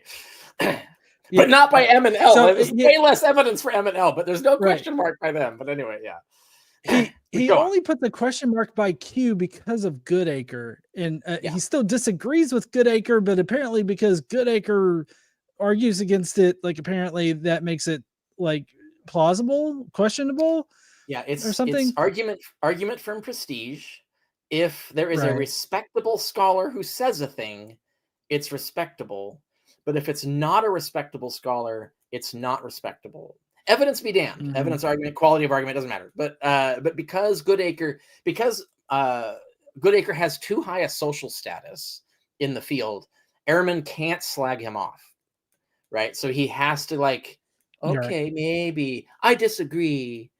He doesn't say why he disagrees or if that's valid or anything, but he just says, but at least he admits that he exists now. But like he didn't in an earlier text. But yeah, okay. So we got M, that's the Matthean source, which is just basically the stuff that is unique to Matthew. It seems like Ehrman automatically assigns that to a source. As opposed to like maybe Matthew made it up. That he has no argument that says that distinguishes being made up from having a source. That's right. Then there's L, which is the Luke source, same thing as the Matthew source, except it's just independent information in Luke, or unique. I won't say independent, unique information in Luke. Correct. Yeah. And then these are new to me. Sign source, discourse sources, the prologue source, and the Aramaic sources. Now, Aramaic sources, I've heard something from Ehrman before about that, in that basically in the Gospels, if there's something that either makes more sense in Aramaic or is actually written in Aramaic, then most likely it traces back to a historical Jesus, which I don't know how he actually gets there, other than hopes and dreams, but he gets to it. there's multiple levels of error there. It's at least respectable to try and argue that, but it's so many levels of supposition that it's a tower on sand that easily collapses. You just slightly touch it and it falls down. It's the worst Jenga tower of arguments that you can get. But that's what he means. He means Aramaic sources. There must be an underlying Aramaic layer. There's actually no evidence of that. All the evidence is bogus. But anyway, even if there was, you can still make stuff up in Aramaic. So that doesn't really tell you, they could, like Aramaic, like I made this dumb argument before, but Aramaic is not a magical language that somehow by some sort of physical law prevents you from writing fiction in it. So, so like tracing an Aramaic source doesn't get you anywhere. Like that doesn't get you historicity. Like it just means, oh, so the myths were made up in Aramaic. Okay, we're back where we started. Anyway, it's just a lot of things wrong with the Aramaic argument. But we don't have this thing. We don't really have any evidence that it exists, etc. The prologue source, I assume he means the opening section of John, which doesn't really have anything to do with the historicity of Jesus. So I don't know why he's listing that as relevant. The discourse sources, I assume he's talking about the speeches in John, which most scholars don't think go back to Jesus. They're wildly implausible as speeches that could even be memorized, much less Jesus would ever speak. They're clearly some later, and they're fan fiction. They're totally fan fiction. They're like, if suddenly Jesus starts going on a Shakespearean monologue, that's like the speeches in John. It's clearly made up stuff. So even if it was a source, it was a made up source. It doesn't get back to Jesus. There's no reason to believe it was a source either, but that's a whole other thing. And then the sign source is the signs in John. And this is a hypothesis that there was some sort of earlier gospel that had the signs in them. That's a really weak argument, and a lot of scholars don't buy it. There's not really any good evidence of that. What we do know, and Ehrman never talks about this, is that, or he never talks about it in this class. Sorry, is that John? All Johannine experts, so it's like leading experts on John. I say most of them now agree that our John is a third edition of earlier gospels that we don't have. So someone wrote the original John, we don't have it. Then an editor came along, cut things, added things, moved things around. That's the second version. We don't have that either. And then the third version, someone came along, cut things, added things, and moved things around. And that's the version we have. And this is actually the mainstream, like the majority consensus view in Johannine studies now. There's a good summary of it in Dennis MacDonald's book, The Dionysian Gospel, which is a really great book. I highly recommend it for even its thesis, but also for this. That he talks about the background of this, the scholarship on John now. So when you talk about the sign source, what you might just mean is an earlier layer of the gospel. I mean, that would be a valid point maybe, but the question becomes then, why do you believe that? Like you look at the lowest layer of John and it looks even more fictional than the top layer. So the sign source is just more fiction. And so it's not evidence of a historical Jesus. It shouldn't even be on this list if you're trying to list evidences for Jesus. But I think this ties into his, maybe we'll get to that, but the whole presumption that he has that any attestation, anybody who says Jesus existed is evidence for Jesus existing. And that's bad history. No one works that way in history, in any other historical field. That's not how we argue. Or his view that if you admit Jesus was human, that somehow proves he's historical, but that doesn't work either. It doesn't make any sense, because we agree even the earliest cosmic Christ teachers thought Jesus became human, mortal, Jewish, the whole thing. So citing that doesn't work. And then he does a bunch of, maybe we'll get to it later, he does a bunch of like citing examples of admitting Jesus existed, which doesn't contradict our view, but treating that as if it's attestation that he came to earth, which is not in the text. There are a lot of occasions I noticed in the class where he would make claims about what's in the Bible that might be in one or another bad translation, but are not in the Greek. And that was a little concerning, like as if, like, dude, you're a fucking expert in New Testament Greek. Why aren't you reading the original Greek?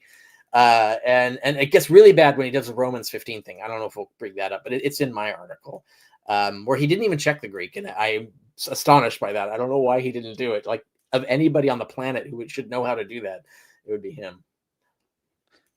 Yeah. So I definitely suggest everybody go and read Dr. Carrier's article that's linked down below. It's the Bart Ehrman's weird attack on mythicism or something. I can't remember how it's worded. Latest weird, yeah, it's a latest weird attack on mythicism is what the article's named. Or attempt, sorry, not attack, attempt to refute mythicism. That's right. That's right. Yeah. So there's that for this, and I am going to get to something that I think kind of underlines all of those things that you just mentioned, but for this part right here, I feel like what Ehrman is, maybe not Ehrman is doing it, but I do feel like a lot of these are sort of invented sources, just meaning that these are not things that we actually have. If Correct. I'm not okay. Yeah.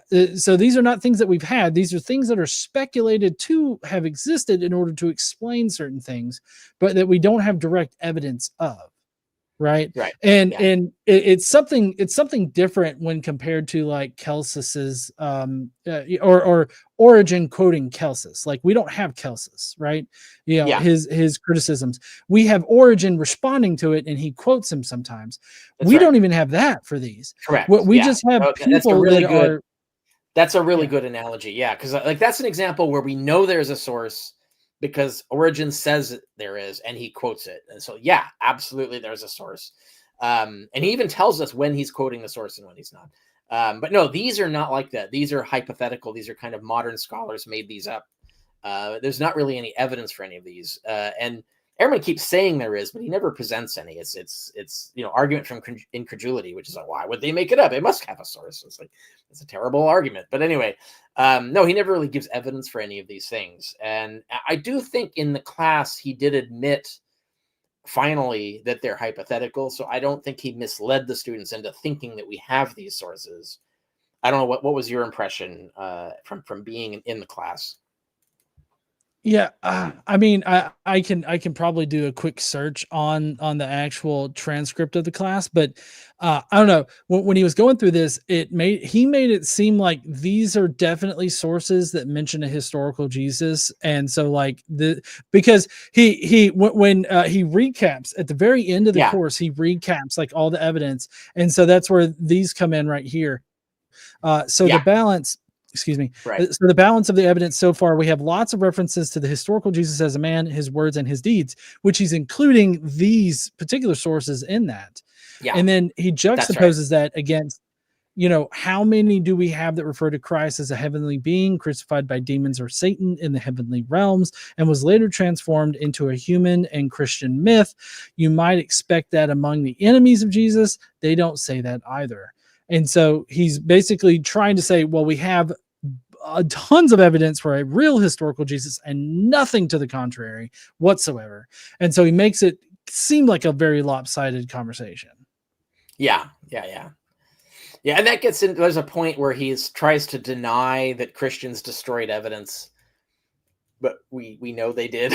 Like we have, like you just mentioned one, Celsus, we know, whoever Second Peter is arguing against, all their shit is destroyed. Whoever Ignatius is arguing against, all their shit is destroyed. Like all of it, Ignatius doesn't even name them or quote them. Neither does Second Peter. He just like rags them off as like evil fuckers that you should never talk to, right? Like this, Ignatius kind of says the same thing. Like these are like horrible, immoral people. You should never talk to these Christians. They're the worst. But he never like quotes them. He never like gives their argument. He never airs their argument. Whereas Origin at least will quote Celsus. But Celsus is 160 AD. Like Celsus wouldn't have any idea that Jesus didn't exist. This is like over 100 years later. Like he wouldn't know. And he's just relying on the Gospels. That's the only source that Celsus had was, well, the Gospels say this. I'm just going to assume it's true, or that's what you're claiming is true, and argue against it. He's doing it from the armchair. He can't go look in archives or whatever and figure out, oh my God, this guy doesn't even exist. Like he couldn't do that, right? So that's why it's not in there. But you want to look earlier. You look at Ignatius, you look at Second Peter, you look at First John. You start to see like these hints of these Christians who were arguing this kind of vehemently to the point of pissing off the historicist Christians and slagging them off and exiling them and telling you to shun them and don't read their stuff. And guess what happens? All their stuff, 100%, was destroyed. And so you can't say, well, none of that stuff survived, so we should just assume that it didn't exist. And it's kind of like talking to a Russian propagandist in the USSR and saying, well, this particular guy, he's been erased from all the history, so he must not exist.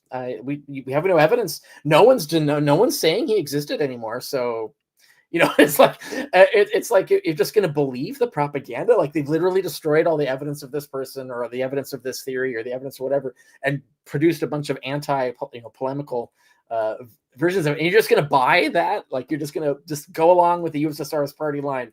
That's what he's doing here. Like he's really just gullibly falling for the entire operation of these guys who said, shun them, never listen to them, don't read their stuff. Like why would you side with their version of history? Obviously their version of history is not reliable. And so anyway, but he doesn't get anywhere near this deep in analysis, and so he doesn't argue with any of the things that we're talking about. Right. He just skips right over it. Right, he does. And I feel like this leads into in general, there seems to be a bit of a circular argument at the core of his argument, which is something that you kind of pointed out. I noticed in your blog, you mentioned the circular nature of his arguments here. Before we get into the actual second class portion of it, which I know we're at like an hour and 20 in, and we're not even through the first class. But that's this thing that I'm calling Ehrman's circle. And that's that he assumes Jesus existed as a person. And then with that assumption, he interprets all of his sources through that lens. And thereby that proves that Jesus existed, which is this exact same thing as what he started with, is assuming that Jesus existed. That's if you notice, no, you're right. I think that's exactly what's going on all the way through it, actually. And that's exactly it's fallacious argument that I point out in On the Historicity of Jesus. This is exactly the wrong way to answer the question of whether Jesus existed. You can't do it this way. You've got to do it in a more disciplined way, where you take seriously the two competing theories and ask how well do those theories explain the evidence, and then compare that. And he's never doing that, because he never will even read what our theory is. He gets that wrong. Like, he doesn't even know what our theory is, and he also doesn't engage with any of our arguments for, like, how do we determine the probabilities of things and compare them. No, he does this, the thing you're talking about. He just argues in a circle, even though we told him he can't do that. That's a fallacy. You need to stop doing this kind of argument. But that's exactly what he did. His whole class is defined kind of like by this Ehrman circle. I think that's a fair point. Yeah, and I mean, I think that this kind of undergirds like the examples that you brought up, is that like he just assumes that because he assumes that Jesus existed, any source that mentions Jesus as a human person can only be a source about him being historical. Therefore, Jesus is proved. And like the thing that I like about your methodology, for one thing, it seems as unbiased as you can get, which my analytical mind really loves that. But the thing that I really liked about your monograph on this, and I'm really not trying to blow smoke up your ass or anything about this, but the reason why I enjoyed it and I came to agree with it is because of the fact that you start from a neutral position. You build up all of your background evidence, and you say, well, here's the likelihood of him existing in the first place, and this is from like just looking at all the information bare, and then like that can be overcome with new evidence. But does that evidence exist? And it doesn't. And so like that seems like a very honest way to come about it. And this right here, juxtaposed, just seems totally dishonest to me. Or just foolish. I feel like I think he genuinely thinks that this is a legitimate way to argue. Like, I think somehow, and I have a theory of this, is that a lot of everybody in biblical, there's just a difference between biblical studies and every other historical field. Biblical studies is so colonized by Christian thought that it's basically built on a foundation of Christian apologetics, and that apologetics has just sort of been fossilized as quote unquote background knowledge, just the consensus or whatever. And so, that any progress in the field has to like break from the apologetic line. But the thing is, apologetics has this whole methodology that is a methodology that I call a methodology of error. It's designed to not get the correct conclusion. It's designed specifically to get a different conclusion than we would normally reach. But that methodology becomes normed. And so when you get trained in this, as he was, right, you go up through grad school and everything, you college and so on, you are taught these apologetical methods as if they're valid. And so you think that's how history is done. And so he does this, which is exactly what Christian apologists do. He doesn't know that this is not a valid method in history. Like any other historical field would laugh you out of court with this, because that's not what you would have been taught in grad school and so on. You would not have been taught a set of apologetic tricks to get a particular conclusion. You would have been taught like genuine critical theory, and it would not permit this kind of reasoning. And so I think this is a sort of a disease of biblical studies as a field. And I know they hate being told that. It's like, how dare you suggest we're not a real historical field? And it's like, I'm sorry, but you're not. Like, you're so immersed in apologetical methods that you struggle, like literally struggle to adopt and adapt to real historical methods from other fields. And you know, if you look at the whole history of the method of criteria, like that's like, I've talked to historians in other fields and they think it's kind of silly, like it's kind of ridiculous. There's a reason why that doesn't exist in any other historical field. And so it's all designed to get a predetermined conclusion, because that's the whole structure of it. It's not following the methodologies of non-colonized history fields. And so anyway, that's how you get this. And so I think Ehrman really does think that this is a valid method, because it's what he's been taught in grad school and everywhere else, because biblical studies is weird. It doesn't really have the same authentic foundation that other history fields has. Yeah. Now I do, we're about to get into class 2 portion of this, which is what I can tell, your blog article is kind of a mixture of claims from class 1 and then a good bulk of it's from class 2, because it's directly talking about your statements in JFOS. I do want to implore everybody that if you have a question for Dr. Carrier, we've already got a couple of questions that are in the chat. If you have a question for Dr. Carrier, please feel free to send in a super chat.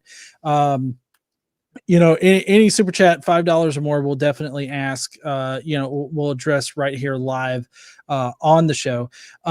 So if you want to get those in, please do. But also, if you have more questions, you can definitely follow all of the links down below and get all of the information. I've learned so much from not only Dr. Carrier's courses, but also all of his blog articles, as well as his books. So you will definitely see a pretty solid return on investment there.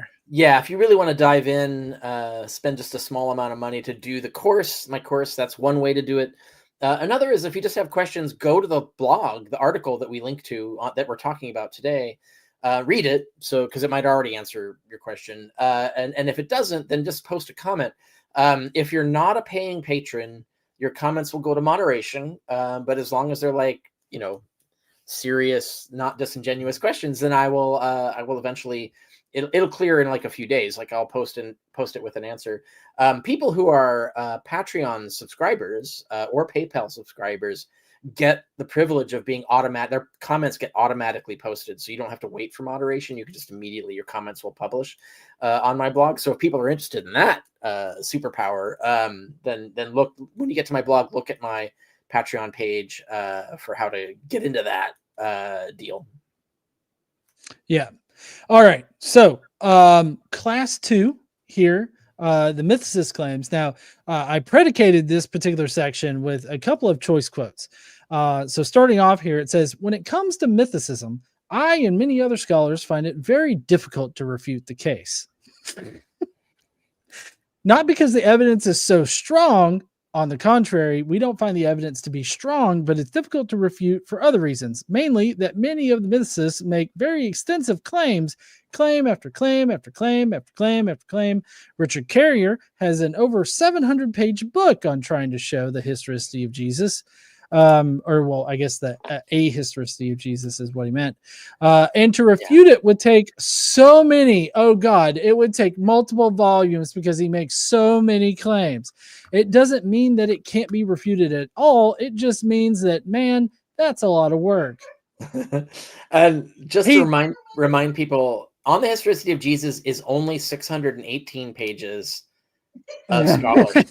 The rest is indexes and other apparatus tools. But yeah, he's complaining that it's 700. I can't read 700 pages. It's really 600. but also it's a thorough study. And you can go through like other books that are comparably long. Like there's stuff by M.T. Wright and Raymond Brown that are like even longer. You wouldn't say like, oh, too many claims. There's too many claims. I can't read that. That's not a legit response for a PhD scholar. Like, yeah, but you're asserting that the claims are bogus, like they're weak claims, but at the same time admitting that you didn't read them. So how do you know? Like, how do you know they're bad claims? He continues with, but just a lot of times when you read these mythicist books, the claims are just so unsubstantiated and clearly wrong based on other evidence that's not mentioned that you've got to point to everything out, and it takes forever to refute just a common claim. I feel like... Yeah, go ahead. Go ahead. No, I understand his... Like, I deal with cranks that do this all the time, like the giant word wall, right? Like tons of claims, no evidence. Yeah. So he's basically kind of covertly calling us cranks, right? Because that's how cranks do their thing. But that's not what's happening. Like, I don't have unsubstantiated claims. Like, the reason the book is 600 pages long is because I have thorough substantiation. I have tons of footnotes, tons of sources, tons of examples, tons of scholarship I cite. My bibliography of scholarship is like 90 pages, right? So, or at least the whole of the apparatus is like 90 pages. So, it's a false equivalence, right? So like he's making a legitimate point that would be true if that's what we did. Like if we just made a million claims and didn't substantiate any of them, and they were like, there's some sort of evidence we're leaving out that refutes us. Yeah, then he would have a good point, but that's not what we're doing. Like that's what maybe the amateur mythicists are doing, but that's not what the peer-reviewed stuff is. The peer-reviewed stuff passed peer review precisely because this is not what we're doing in those books. So that's why those are the books that he should be consulting, because we've done this. And so anyway, it is funny for him to say that, but he's like making an excuse not to read the peer-reviewed literature of his field, which is kind of just a joke. It's so contrary to everything he's supposed to have been taught in grad school. Yeah. And so Forever Sophist asks, are you going to get Ehrman online as well? I've had Ehrman on my channel before, and he will not come back on again. Like he basically, after that, he cut off communication. He won't talk to me again. Like it's just... He's also super expensive, right? You had to pay a lot to get him on, didn't you? Well, no. Well, so he was shilling like one of his classes. Oh, okay. Oh, so you got a chance at him. Yeah. No, that's true. He prefers friendly venues. He's kind of like a Republican president, right? He doesn't want a news channel that's going to ask him hard questions. He doesn't like that. So yeah, no, that's absolutely true. Yeah, and I do appreciate Aaron Adair pointing this out, saying technically this isn't a dichotomy but a paradox, and that's my... I made this like really quick right before. So I was saying Ehrman's false dichotomy, or rather Ehrman's paradox here, is that minimal mythicism, which is the peer-reviewed one. So I think that it's a straw man to like compare minimal mythicism to like crank mythicism, like the Christ before Jesus, like Jaron and his co-author. Right.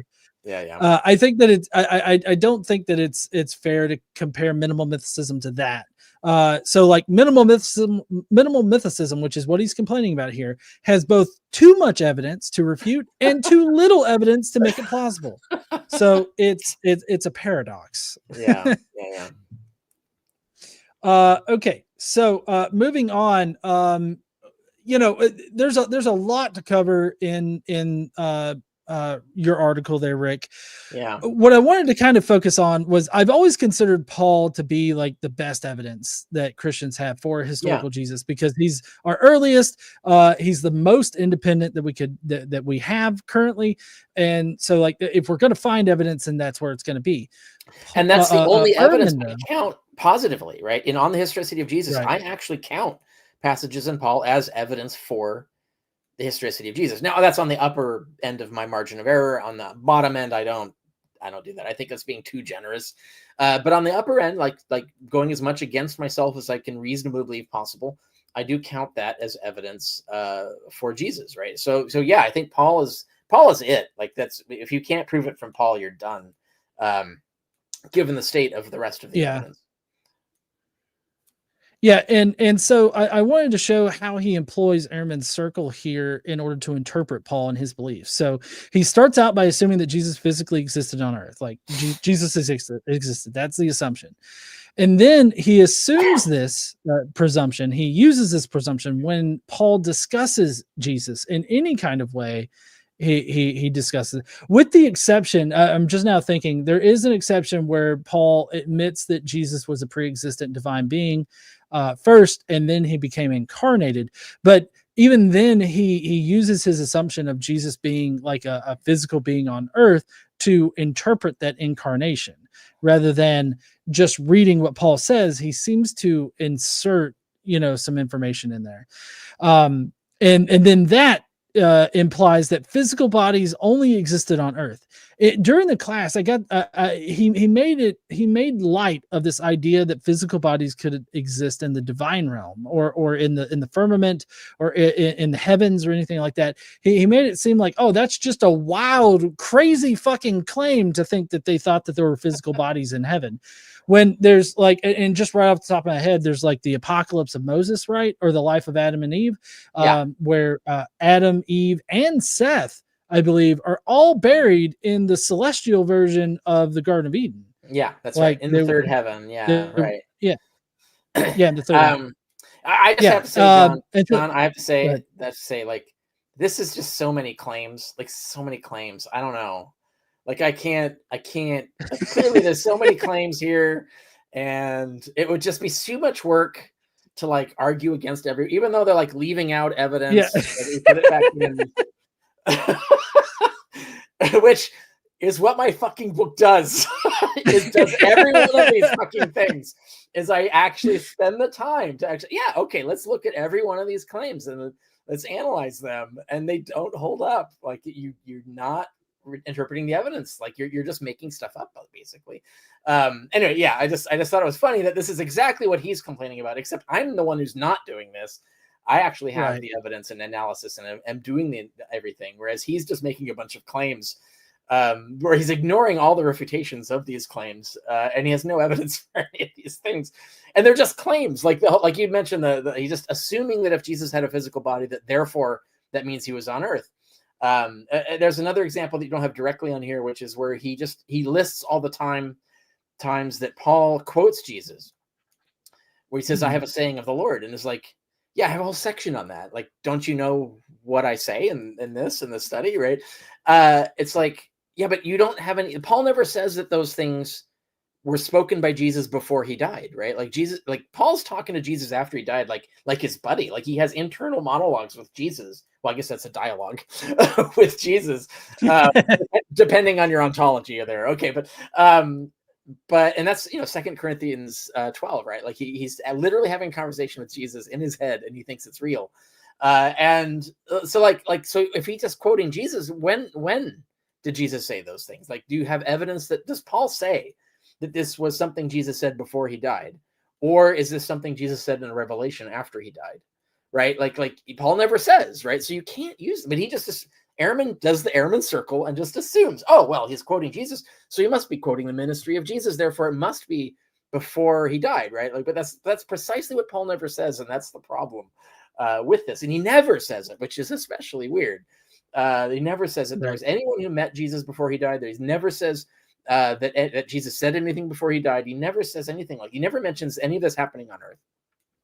But then what he'll say is he'll even say he does this weird language problem where my argument is that Paul never says any of this stuff happened before he died. Ehrman in his head twists this around into me saying that Paul says none of this happened before Jesus died. And then he refutes the first thing. Well, Paul never says that. And I was like, yeah, but that's not what I said. Right. But that's a classic straw man, right? Like, making me say something I didn't say that's easily refutable. And then and therefore moving on, and then never rebutting the actual point I made, which is that Paul never says the thing Ehrman wants him to have said. I never said that Paul said that it didn't happen. Obviously there's no passage in Paul where he says Jesus was never on earth. We all agree on this, right? So I'm not saying that. I'm saying that Paul never says he was on earth. And so if you want to rebut that, you have to rebut that. right? And that's the thing that he never does. He does what you're talking about, the Ehrman circle, where he just assumes any reference to Jesus existing and talking or whatever, or doing things or whatever, like it's that therefore proves that he was on earth, and therefore Paul said it, and therefore mythicism is false. And it's like, that's just completely, it's the Ehrman circle. You're completely ignoring our entire argument and point. So yeah. And there's many examples of that. You can go through my blog on this, where I give example. Yeah. And I modeled the relevant claims here off of your titles for your sections. So like that, like pretty much every section that refers to Paul, he's doing the same circle, which I feel like it culminates. Yeah, it culminates here with the the fact that Ehrman claims that he needs proof to think otherwise, like to think that Paul's meaning otherwise, but then he denies any evidence before actually analyzing or weighing it. Like he just dismisses it outright, and he doesn't actually give it any kind of critical thought. And so it's crazy. And he's doing his students a disservice here, because he's not informing them of what the arguments are. And therefore he's not only is he not telling them what the arguments are, but he's also not telling them how do you respond to that? Like what answer does he have? Like he just ignores all the studies and all the arguments, and just reasserts the same things that we refuted 10 years ago, as if that's a refutation, but that's just gainsaying what we've said, right? Like you're literally ignoring the entire debate, and therefore not engaging in the debate at all, but representing yourself as having won the debate, essentially, right? Like, so it just seems, it's so wrong. I can't, I don't know. It just seems unethical to me, like to behave this way about any debate. Like it would just be, it just reminds me a lot of how, I don't know, like how Trump argues for policy, right? Like it's a lot like this, right? Where we're just going to ignore all the evidence, and we're just going to make a bunch of assertions that have been refuted, and then we're going to just chin up. Yeah, like we're right. Yeah, they're all wrong. They don't have any evidence. It's all fake news,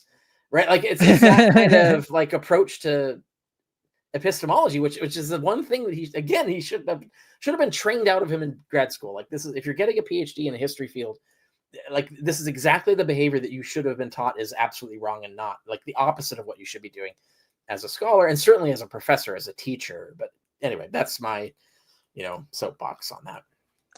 Yeah. Okay. So I do want to analyze one more Paul claim about Paul, and that's because of in my most recent video about the Shroud of Turin, I kind of make this argument. I make a big deal out of it, I guess. And maybe you can tell me I'm wrong for making this connection or whatnot. But it's Paul and the crucifixion of Jesus. This is one thing that a lot of people bring up, and you actually cover how the crucifixion isn't specifically only Roman, and that there's a rich scholarly basis for this. There's a rich history to crucifixion as a method of torture and execution.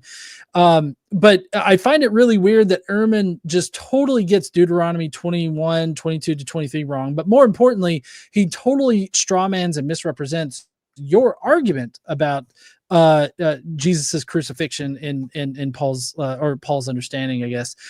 So Ehrman, first of all, getting Deuteronomy 21, 22 to 23 wrong.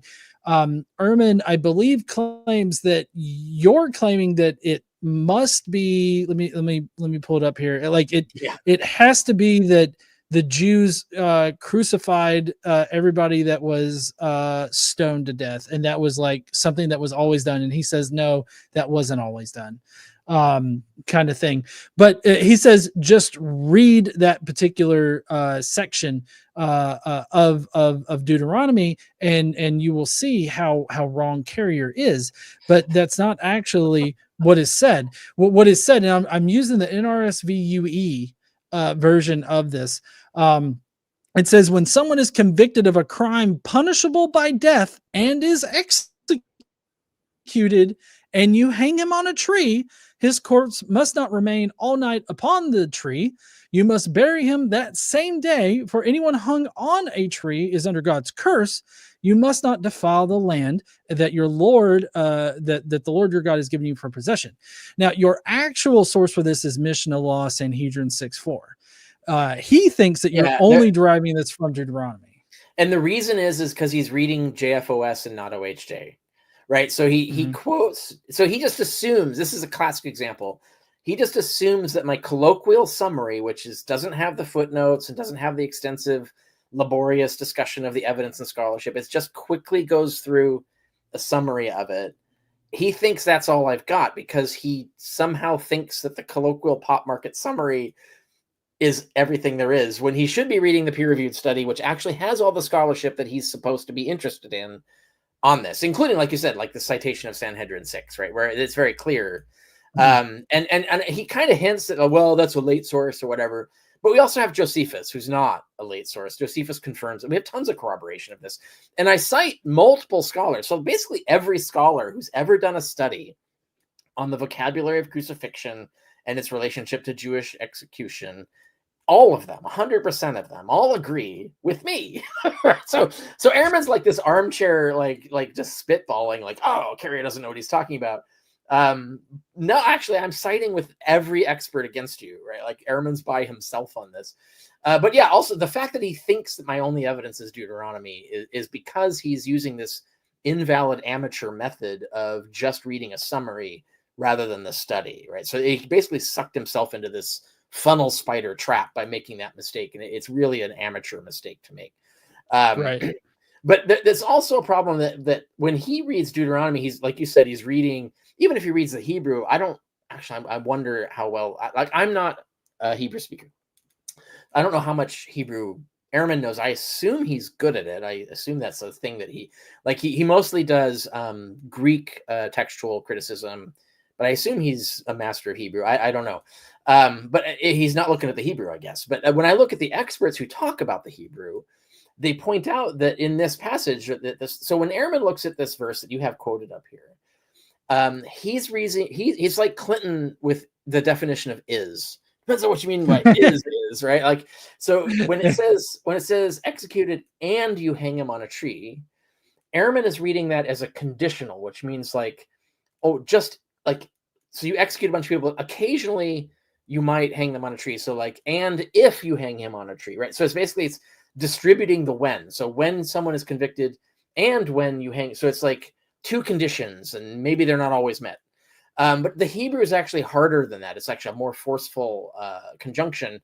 In a legal text like this, it implies that this is a consequential and, meaning that it's like when you drive your car and travel to Miami, it's a consequence. It's not like an additional, like you can't drive to Miami and not also travel to Miami, right? So it's like a consequence of driving is that you're traveling. And there's other examples of like consequential conjunctions. And so this means that when you, basically it's like whenever you execute someone, then you also hang them on a tree. And when that happens, so it's all as one thing, when that happens, then you follow this rule. So this verse is actually strongly implying that you should always do this, right? It's just, or it's really just assuming that it is always done like that. And you quote Galatians 3:13, where Paul's assuming that, right? Like he's assuming that that's exactly the case. And when you look at all the rabbinical commentaries, like all of them, they all say this. I link to them. You can go to Sephariah and see, like, yeah, that's what this means. That's what the Mishnah says. That's what it means. That's what the Talmud says. That's what that means. That's what every fucking authority says. That's what all of the peer-reviewed literature of the recent, like, last 20 years says. So, but he's just armchairing it from an English translation and assuming a conditional and instead of a consequential and therefore, oh, I'm the idiot and I'm the one that's got this wrong. No, he's completely amateuring this. Like he's wrong. And he really dug himself this hole by using that fallacious method of just reading my book and just reading a translation of the Bible, not checking anything, like checking nothing, like checking none of the scholarship, none of the commentaries, checking nothing. He just like armchairs this response and then puts a foot in his mouth because of this. And that's very irresponsible, but it's typical of his behavior and it's very frustrating. Shouldn't be doing this. Anyway, so that's my, again, a soapbox on this, but. Right. Yeah. And I mean, I think that regardless of him getting like your actual sources and your actual justification for it wrong, there's clearly a connection between Galatians 3:13 and Deuteronomy 21:22-23. So I guess it feels a bit pedantic for him to call this a factual error because it's like, okay, well, even if they didn't do all of that, it's obvious that Paul, was hearkening back to this Deuteronomy verse. in order to justify why Jesus was crucified. Yeah. Like, I feel like Yeah. this is a pretty clear connection. Yeah, there. it shows how Paul understands the passage, right? So it looks like Paul thinks it's more like a Jewish execution, right? So that's what it looks like anyway. Ironically, Ehrman also thinks 1 Thessalonians 2, the interpolation there, he thinks that's authentic. He doesn't defend it, doesn't explain why he thinks that it's authentic. Therefore, he cites it as evidence. But that says the Jews killed Jesus, not the Romans, right? So what it's like this. So even if we could grant that sometimes, like let's say half the time or 20% of the time, they hang people after they stone them, and the other time they don't, or maybe like some courts hang and some don't, or whatever. The evidence suggests that Paul understands this to be a stoning plus hanging, right? Like by Ehrman's own cited evidence, right? Like his own citations, 1 Thessalonians 2 plus Galatians 3 plus, Deuteronomy 21, like triangulate, like you would say, like this sounds like he's talking about a Jewish execution, right? Now that's not my argument, and this is another thing that he kind of gets this wrong. He again, like it's another, what is the definition of is kind of like language mistake, where he like thinks that my point is that they always hung the executed, and that is not what I say, and it is not even relevant to what I say. My point is that the words for crucifixion were just as often used to refer to Jewish executions, as well as Persian, Assyrian, and so on. And that's my argument. And so it's not affected by, oh, well, maybe sometimes they didn't. It's like, that's not relevant. The point is that Paul is ambiguous. That's the point. It's like, we can't tell from the words Paul chooses what he thinks he's talking about. We don't know what he's talking about. He could be talking about a Jewish execution. He could be talking about like a ruthless demonic execution in outer space. We don't know because it doesn't tell us, right? That's the thing. So for him to go on and on about, well, they didn't always do it, it's like, that's completely irrelevant. Like, even if you're right, that's irrelevant. That has nothing to do with my point. And so he's like, it's this kind of like straw man where he turns that into a factual error. So he like invents a thing I'd never said and then says that's a factual error. And yet he's in error even about the error that I didn't commit. Right. So it's just a travesty of errors. And I just don't, it's comical, honestly. Like you could do what is it, history with Gunk? Who's the Kunk? Who's the new yeah. I think it's Gunk, maybe. But I know who you're talking about. Yeah. It's like he's like her. It's like, what are you talking about? Like, you're just off. You're not even on like the rails. Like, you're so off the rails that we can't even have a like intelligible conversation about this. So anyway, that's the problem I had with this is just manifold. But he should be doing the checking here. Like, he should be checking these questions. Like, oh, so he says that the words are ambiguous. Well, is that true? Let me check the scholarship. Like, what do scholars say about this? Oh, guess what? I gave him breadcrumb. I have a footnote. I list like 4 scholars with their papers. Like, you can go look them up. And a whole book. There's a guy who wrote a whole book, Samuelson. You can look at this. You can check this out. And I have the list of the evidence, like Sanhedrin and Josephus. And it's all there. So like a responsible scholar would check this first. They would say, like, oh gosh, I wonder, am I right? Like, I think Carrier's wrong, but I don't know for sure because I haven't checked. Like, that's the first thing, right? You realize I haven't checked, right? I haven't, like, clearly he hadn't. I would remember, I should check this, right? I should check the scholarship. I should check the primary sources. Like, do I have a sound argument here? And of course, if I did that and I was taking his position, I would discover that I was wrong. And I would say, oh, I'm wrong. Okay. And then I would change my position, which is, of course, how my position ended up in my book, because that's what I did. Right. It's like, I didn't assume that I was right. I assumed like what people had told me, what my peers, what other scholars in this field had told me. I didn't assume it was right. I checked and I found that it was wrong. And so then I went with what I found, but I thought to check. And that's what he's not doing. He's not doing that. He's just shooting from the armchair and relying on the assumption that because he has a PhD, anything that he makes up in his head from the armchair must be correct, because for reasons, I guess. But I think he's just overconfident in the fact that he has a prestigious position or whatever. He's forgotten that you actually have to do the thing to actually be good at it, right? Like, you have to actually do research to actually claim that you've done the research and you know what you're talking about. It's like, Richard, that's too hard. Do you know how many things that they would have to do in order to do that, Rick? I mean, yeah. You're talking about a full ass textbook here, Rick. What the fuck? Yes. One of the things that I looked into when I was doing the Jeremiah Johnston, which I don't know if you've heard of Dr. Jeremiah Johnston. He's just an educated apologist, but one of the things he said was that, Jesus was crucified in a way that nobody else in history was, or something like that. And so what that caused me to do, though, is to look at Paul's actual words, like in the Greek. Yeah. When he mentions cross or mentions crucifixion, it seems to me like he uses the word staros, right? I don't know if I'm saying that correctly. Yeah, there's two words. It's staros or xulon. Depending, like Galatians 3, it's xulon. It actually it means lumber. Xulon means lumber, so it can mean tree, but it more typically meant finished wood, so plank. So like it says hangs on a tree technically, and I think even the Hebrew is ambiguous on that. And certainly the Mishnah is clear that it's a plank and not a tree. But presumably there was a time in history when they would just use trees because it was easier and they were poor. But the word is ambiguous. In Greek, the word xulon is ambiguous whether it's tree or plank. It just means a piece of wood. Staros means stick, literally just stick. And you would use that can mean, and if you the verb, you can be starized, right? You can be there's a verbal form. That just means sticked. You were sticked. That can mean impaled. That can mean nailed up. That can mean like hung on a stick. It could be hung on a scaffold. It could be hung on the lintel of a door. It could be nailed up on a T. Like there's all kinds of different. It just says sticked, so it doesn't specify how you're hung, what the instrument is. It's just a stick, whatever that means, right?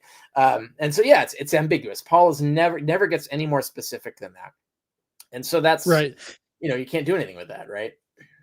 Yeah, and so I find it weird whenever they claim that, Paul says that he was crucified on a cross, and then they make this allusion to it only being like a Roman version of crucifixion. That's too specific for them to make up or something like that. But when you actually go back to the source material, all it literally says is that Jesus was hung on a stick or lumber. I don't even think Paul ever says. I don't think Paul ever even uses the word hung. I think he just says sticked. I could be wrong about that. I can't remember any case where Paul says hung. He just says the staros is the one that I saw, and then of course the Galatians. The Galatians says hung on a xulon. So that's the same. That's the Hebrew thing that we see the translation of or the interpretation of in Mishnah and Josephus, where they understand. And the Mishnah is very specific. Like it goes into really minute, horrific detail about these things. But and also it's worth pointing out that the Jewish procedure was to kill you first, then hang you. And it's worth pointing out that Paul's never specific on that either. So he says, like, if you say someone was hung, the presumption is that they were killed. So Paul never says if hanging was the method of killing or the consequence of killing. So he's vague even about that, right? So like we can't even get more specific than that. And then if we're talking about mythicism, well, it's demons doing it, so they could fucking do whatever they want. Like they could have like hung Jesus on a weird wooden sculpture or something just for fun, and and partied around him. Like we don't really know like what if he was killed that way. Like it's not following a legal procedure that so we don't know what Paul thinks in his head is happening when he says Jesus was sticked or hung. Like we don't know. We do know that it's not by a noose. That's when hung on a tree. It's actually not the word for hanging from the tree. It's not from the tree on it. It's on the tree, which means actually being lashed or nailed to the tree, not hanging from it. We know that much. That's the most we can get out of this, but that still doesn't help in terms of nailing down. Like you can't say it specifically. Only Romans did this. It's just not the case. And Paul never says Romans did it. So we don't know. Right. Yeah. But before we get to our last section here, where it kind of demonstrates, I guess, Ehrman's dishonesty in this conversation, Ehrman does mention this one interpretation of Paul's words and how it can be connected directly to Romans, and that's through the archons of this aeon. And just to get your response to this real quick, he advances the idea that while Paul did have a mindset that was very much figuring like Satan and his demons as being the enemies of Christians, he, I guess, using Ehrman's circle, he automatically assumes that means that he interpreted the demons and Satan to be infesting humans on earth to do things, rather than the demons and Satan doing things in their own realm, or controlling things from the firmament. I'm just kind of curious, what do you think about that, as far as like the archons of this aeon, crucifying Jesus and all that? I'm glad you brought that up, because I didn't cover that in my blog, because it's so a standard thing. I already talk about it on the historicity of Jesus, where because this was a debate, and I talk about the scholars debating this. The question is, I would say, like, certainly the plurality, if not the majority consensus, definitely the plurality consensus, is that the archons of this aeon are demons. So that's actually a mainstream conclusion. A lot of scholars agree with this. M. David Litwaw agrees with me on this. It's demons. Now the debate is not whether it's demons or Romans. The debate is, does Paul mean that the demons did it, but they use the Romans as puppets? And that's what M. David Litwaw argues. And that's what Ehrman is arguing. It's actually, like, again, he's growing up. He's becoming a real boy, where he's actually, like, for Ehrman to actually go this far and admit that it actually means demons, but he's adding this additional layer of interpretation. He's like, but it means through human agents. Now, that, obviously, Paul doesn't say that, right? So you are adding an interpretation. It's the Ehrman circle, like you said. Yeah, sure. If you assume historicity, then you can interpret that as saying that they use puppets. But as it's written, it's not specific, so we can't take it as evidence for that, right? So we don't know whether that's what he means. So does he mean directly or not?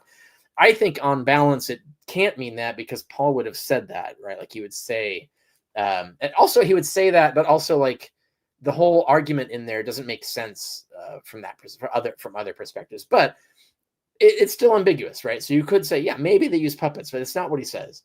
And so you do have to admit that. It's like, yeah, I think, like, he could say, like, I think that's what he means, but I don't have any evidence that that's what he means. Like, that would be an honest statement. You could say, like, I believe that, and I believe that because list of reasons or whatever. But Paul himself is not specific enough to tell us that he means that that's some sort of puppet theory. But anyway, that's at least a respectable argument, and it's the debate that I talk about in that, and I talk about it more in my new book, which is Obsolete Paradigm, because I found some other scholarly discussions who agree with me on this, that it doesn't mean puppets, and that's interesting. And so I actually, if you want to catch up on the scholarship of the very thing that Bart Ehrman never does, and see what have scholars been saying about this in the last 10 years, get my next book, which will come out this fall, where that's what I do. I catch you up on where is this argument now, after 10 years. And generally it's moved slightly in my direction, that it's not puppets, it's just demons. And what you do with that is, a problem, right? So, like, the only way you could get it to be a puppet theory, and some scholars will admit this, is that you just have to assume historicity. So if you've proven historicity independently, then you can interpret this passage that way, because that's the only way it would make sense. But that would be the correct procedure, where Ehrman is doing the assumption thing. You assume historicity, interpret it as puppet theory, and then use that as evidence of puppet theory. Like that's circular argument, and that doesn't work. And so, yeah, that's the thing that's going on here. And the reason I didn't respond to it is because I already address it in the book, and it's like a standard debate, and people could catch up on that if they're really interested. And so it's not like he's not making an error here. He's, in terms of, other than just the logic, but he's not making a factual error. Like, he's at least reporting a real debate in the field. He just declares us wrong. He doesn't give any evidence that we're wrong. And I think that's obvious to anyone who listens. Like, he just said we're wrong. He didn't give any reason to believe we're wrong.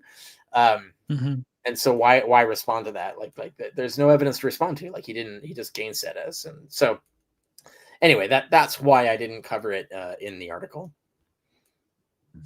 Yeah, and I only brought it up here just because it's another example of that Ehrman circle that we've been talking about. But also, like, I've heard a number of people, like, use that particular line of argumentation of, like, oh, well, he was just puppeting the Romans, and Like they chalk it up to that, and it always seems ridiculous to me, because then you're not approaching the question like with a skeptical mindset. You're approaching it with a conclusion in mind, and you're just finding reasons to believe in that conclusion. Right. It's confusing interpretation with evidence, right? Like, yeah, you can interpret it that way, but do you have any evidence that your interpretation is correct? And you might have, like, they'll say, like, well, you don't have any evidence that your interpretation is correct. And I think the contrary. I think we do. But even if we didn't, we're at a stalemate, right? So like that means that this passage is ambiguous. So it's not evidence for historicity or against historicity. It's just not evidence anymore. Like, you have to cast it out. So you can't recover historicity by pointing out that it's ambiguous, right? Like saying, like, well, I interpret it this way, you interpret it that way. Neither of us has any evidence to prove the other is wrong. And it's like, yeah, that's exactly my point. Like, that's where we are on this, right? Like, I'm not saying that this is evidence against historicity. I'm saying it's not evidence for historicity. And you're actually agreeing with me, right? Like, it's hard to really, like, get a historian to admit that. Like, they get stuck in Ehrman's circle over and over again. You have to get, like, push them out and realize, like, you do realize you're just chasing your tail on this. Like, you're arguing against a thing that I've never argued. When you get to where I am, like where I actually am, you'll realize that this is not evidence, and we can just chuck it and it doesn't do anything either way, and we can move on, right? Like, so that's the kind of realization, I think, that's sort of like eureka moment that most historians never get to, because they get stuck in the loop and they can't get out of that loop that you were describing. Yeah. And before we continue with beating a dead horse in this last little section here, I do want to harken back to my I guess reductio ad absurdum on the gospel authors, being taught in pagan schools and then not being able to make shit up. It seems rather crazy to me and rather ridiculous that the essential claim here is that these people that believed in a magical Jew resurrection that absolved all sins that were magically placed on human beings because a woman had a fruit salad thousands of years ago, and now God's pissed at all of us, therefore couldn't believe that demons were doing things in the heavens, like in a physical way, and demons were like, yeah. I mean, I feel like the entire history of Christianity and Judaism kind of undercuts this whole idea of, oh, it's ridiculous to think they thought that demons were doing this in the sky. Yeah. Are you sure? Yeah, they thought that all the time. But you're right. There is a I guess there might be like a trend or a psychology. So, like, if you actually were to admit the kinds of weird ass fucked up things first century Jews and Christians believed, it's fucking tinfoil hat, wackadoo, crazy fucking shit, right? Like, the way they thought the world worked, the way they thought cosmology was, what they thought was up in the sky, what they thought was on the moon, how they thought everything worked is fucking crazy, like fucking crazy. But that's just how they thought it was. Like, that's their normal mode of assumption. It's like, if, you have the lizard people theory, the people today who think the alien lizards live inside Hillary Clinton or whatever, and rule the world. Like, imagine if that was the mainstream view. Like, literally just everybody just fucking assumed that. Like, it was just normal. Like, you would think they were bunkers, but it's just normal. It's the culture, right? And that's the thing is. Back then, they were fucking bunkers. Like, how they thought the world worked, why they thought blood atonement magic worked. Like, it's crazy. You read Hebrews 9, it's fucking crazy shit. Like, it's wackadoo. It's worse than Heaven's Gate. Like, Heaven's Gate cult was like logical compared to like the Hebrews 9 thing. And no, but to admit that is too like scary / insulting to modern Christians. And so if you have Christian peers you don't want to piss off, you don't want to admit that they were fucking lunatics, right? Like, the original Christians had the craziest ideas that were completely cockamamie. They had the bizarrest supernatural ideas of how the world worked, that you could fly to the third heaven, maybe in a special magical suit that an angel gave you, and that you could hear secret knowledge there. This is 2 Corinthians 12, by the way. This is fucking canonical. But anyway, that you could do that. And that Garden of Eden is there, right? Like to admit that is to admit that Christianity, the religion today, is wackadoo. It was based on crazy people coming with crazy ideas, living in a completely superstitious, wackadoo worldview. that's scary for people to admit, much less like your fellow Christians will be pissed off if you admit that. So there's a tendency to anachronistically assume that everybody in the first century was like a super rational, Newtonian scientist and like understood how the world worked and stuff. And so you have this idea of like, oh, how would they think demons in outer space? That's crazy. Like, yeah, I mean, if they were like Newtonian physicists, but they weren't. They were like Scientologists, right? That's what they were doing. And so I do think there's this sort of aversion to admitting the actual context that we are talking about, like the ancient equivalent of Heaven's Gators, the ancient equivalent of Scientologists. We're not talking about like these sort of rational Newtonian Protestants, right? Like that's not what was happening. And so if that's what you think was happening, you're never going to understand the origins of Christianity. You just never will. But I think there is a social sort of political pressure to not go there and not realize that that's how it works. Anyway, that I talk about this a little in Obsolete Paradigm, especially because I was so gratified to see Dr. Hetzer. She's a prominent scholar of ancient Judaism. Like she wrote an article about outer space, about how heaven was outer space, and I was like, yes, thank you.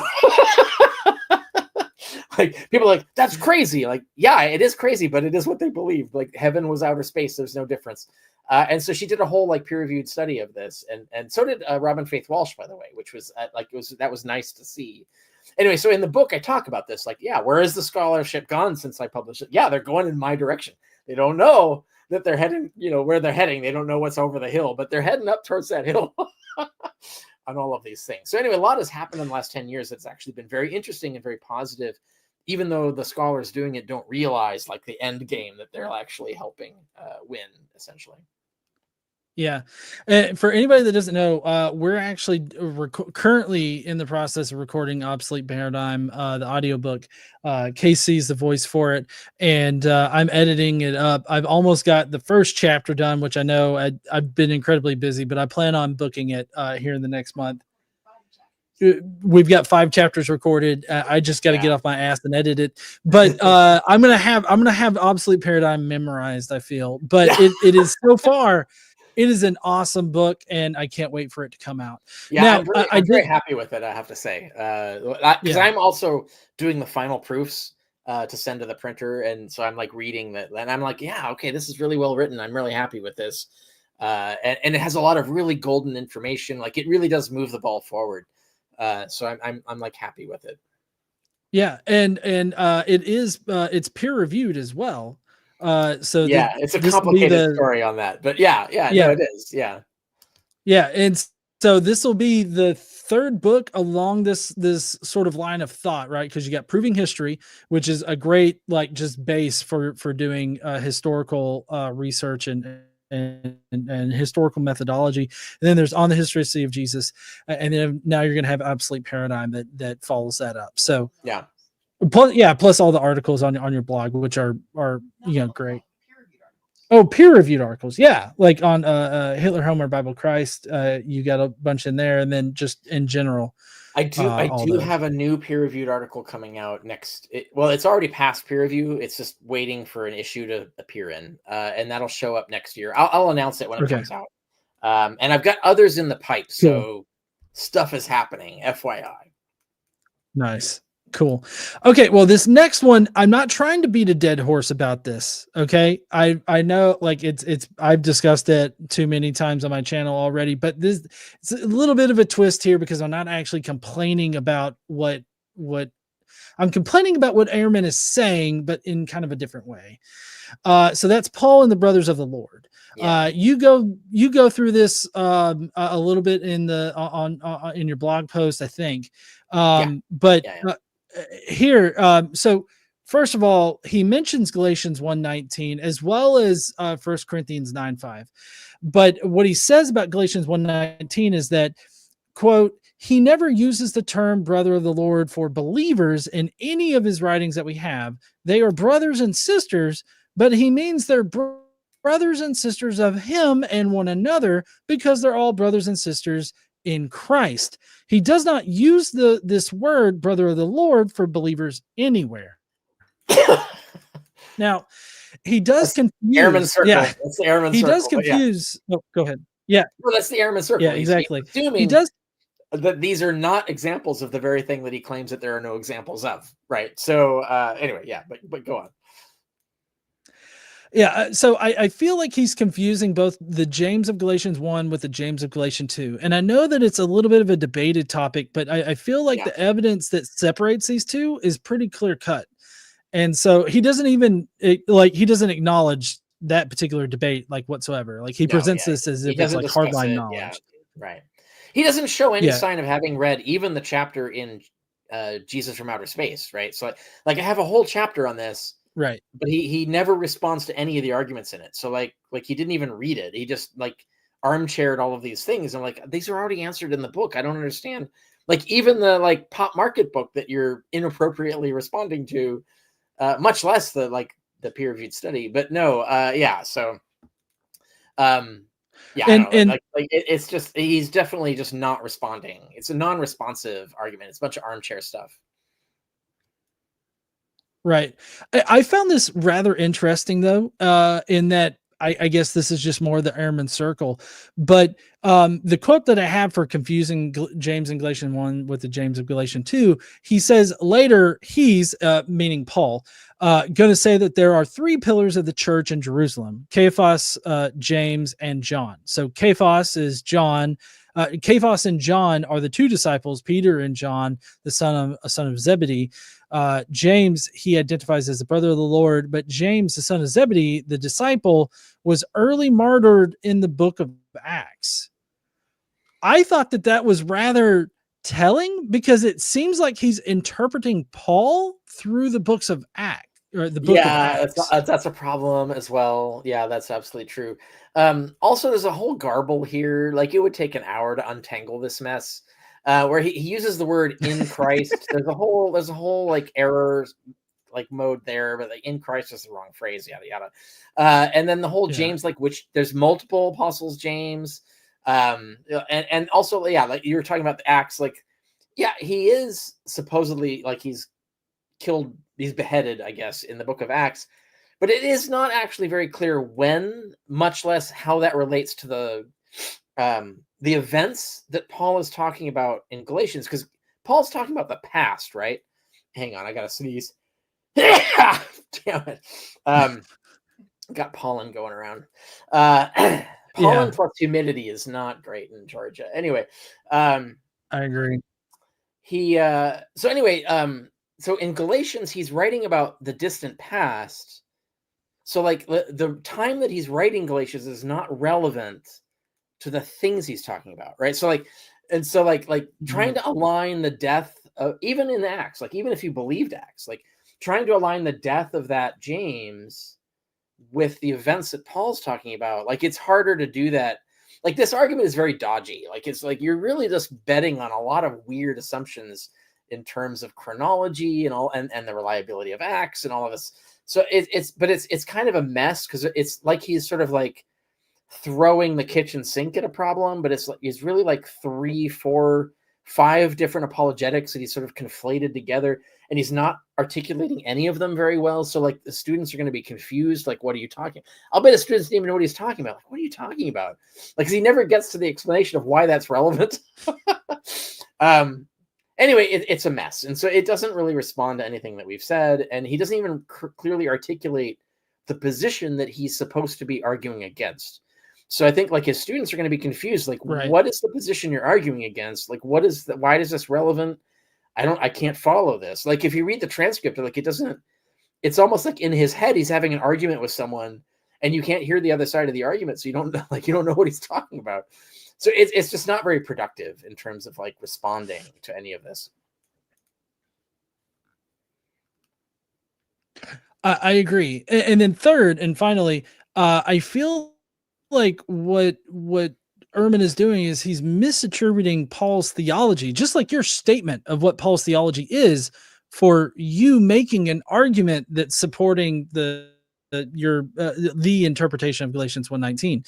And what he says is, quote, his argument here is that Jesus is the Son of God, and through Jesus, his followers become sons of God and co-heirs of the kingdom. And so they are all sons and daughters of God. And so they're all brothers of well, he says they're all brothers of God. They would be all children of God. But anyways, he says they're all brothers of God. And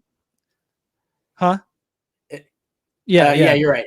And so they're all brothers of Jesus, who's the Son of God. That's his so argument. all believers, men and women, are brothers and sisters of the Lord. That's just right. That's just Paul's theology. Like, but he says that you make that argument, not that Paul makes that argument. Right. I mean, I make the argument that Paul makes the argument. Like Paul literally, like, he doesn't just make the argument. Right. He literally says this like multiple times. So like, this is not theory. This is fact. Right. It wasn't clear to me when I read the transcript. It was very confusing. Like I said, it was kind of like he's having a conversation with someone in his head. We can't hear the other side, so we don't really know what he means. So like, it was never clear to me that he was disputing this. I never got the impression that he said I was wrong. Right? Like, I guess you could imply that because he's saying that's my argument, and therefore he's implying that he disagrees with me, but he never says that. And he never gives an argument against any of this. So it was never clear to me, like, what he was even, like, what his point was. Like, I never really got that. I had to, like, I don't know what to do with this, essentially, because he seems, I just assume he must have been confusing his students to hell. I don't know what his students, his 1,000 students, thought he was talking about here. Or if he thought that this was wrong or true. I couldn't get that. I couldn't tell. What was your impression when you were there? My impression was that it was similar to Kip Davis's argument concerning the brothers of the Lord, in that because of what he says up here at the conclusion of his Galatians 1:19 thing, that basically that all Christians are brothers and sisters in Christ, but they're not brothers and sisters of the Lord, and they're brothers and sisters of each other, right? Not that it was only like this family was only procured through Jesus' sacrifice and through Jesus. I took that away. That he was trying to separate it out from Jesus being Lord and them being connected that way, so that he could disconnect the brother of the Lord from. He never made a coherent argument out of that. Refer to Christians. And so this is another thing, a spoiler for Obsolete Paradigm. Since I published 10 years ago, there have been 10 peer-reviewed studies, 10 independent peer-reviewed studies of this question of what Paul means by brothers, the brotherhood, why Christians consider themselves brothers of each other. Every single one, 100%, agree with me that it is that Christians thought that they were the adopted sons of God, and therefore they were all the brothers of Christ. That's 10 peer-reviewed studies now agree with me. And I go through this, I list them and talk about it. Like, how many do we need? Like, what do we need? 100? Like, at what point do you like agree with us? Like, how many do we? 1,000? Like, how many fucking peer-reviewed studies do we need? Like 10 is a crazy number. Like, that's way more than we need. Like, it's fucking done. We've fucking carpet bombed this problem. I just don't understand why this is still a debate. Yeah. So now, Rick, as I've learned from the historicists out there, okay, you can find a scholar to affirm anything. So like, it doesn't matter, but also you're in the fringes of scholarship. That's right. Okay? Yeah. Fucking every. I feel like the two major takeaways. I'm on the fringe. Yeah. Yeah. I feel like there are two things to take away from this course. One is Ehrman's circle. He demonstrates it at every single point that he makes. And then two, Ehrman's paradox, where it's both, it's one and the same thing. It's a violation of the what is it called? The excluded middle. I think it's a violation of a basic law of logic. And at the same time, no one agrees with us, right? Like 10 scholars agree with us. No one agrees with us. That's somehow simultaneously that it's like Schrodinger's historicity. Yeah. No, I really do get that feeling. Like, I just don't know.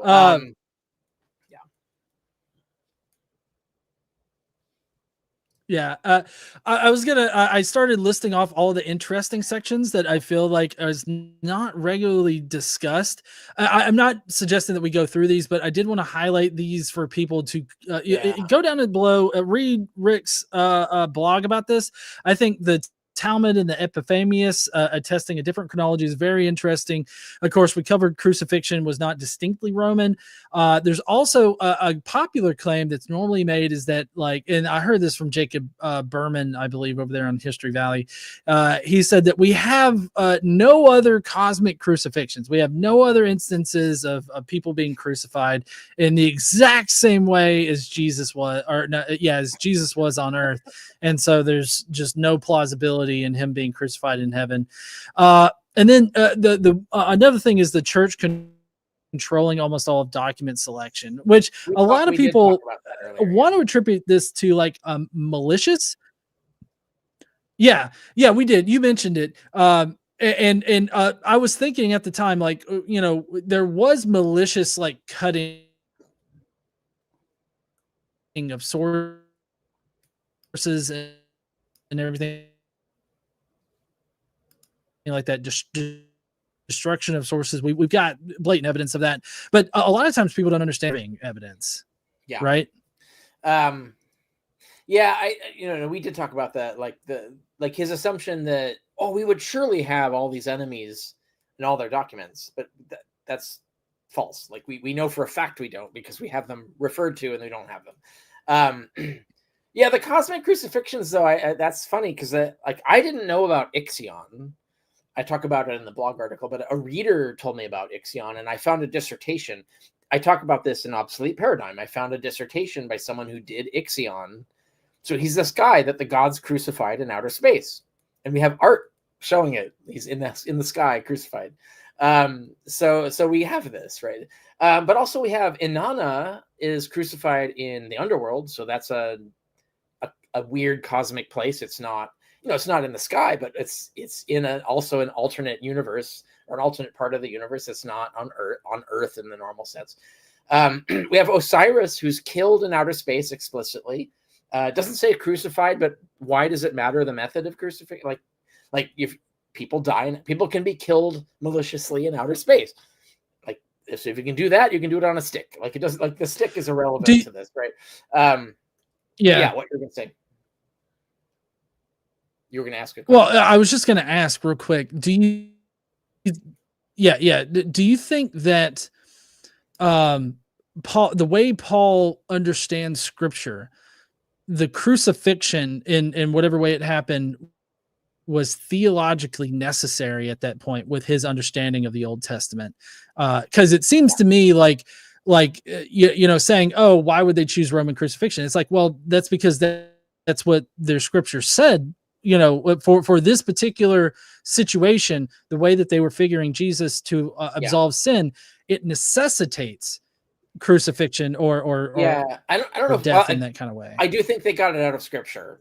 Yeah, necessitates might be a stronger word than I would use, but definitely they're getting it out of scripture. And in fact, the Dead Sea Scrolls versions of scripture, the Psalms and Isaiah, are even more clear on this. Like they're even more forceful about crucifixion being a thing that is to be expected.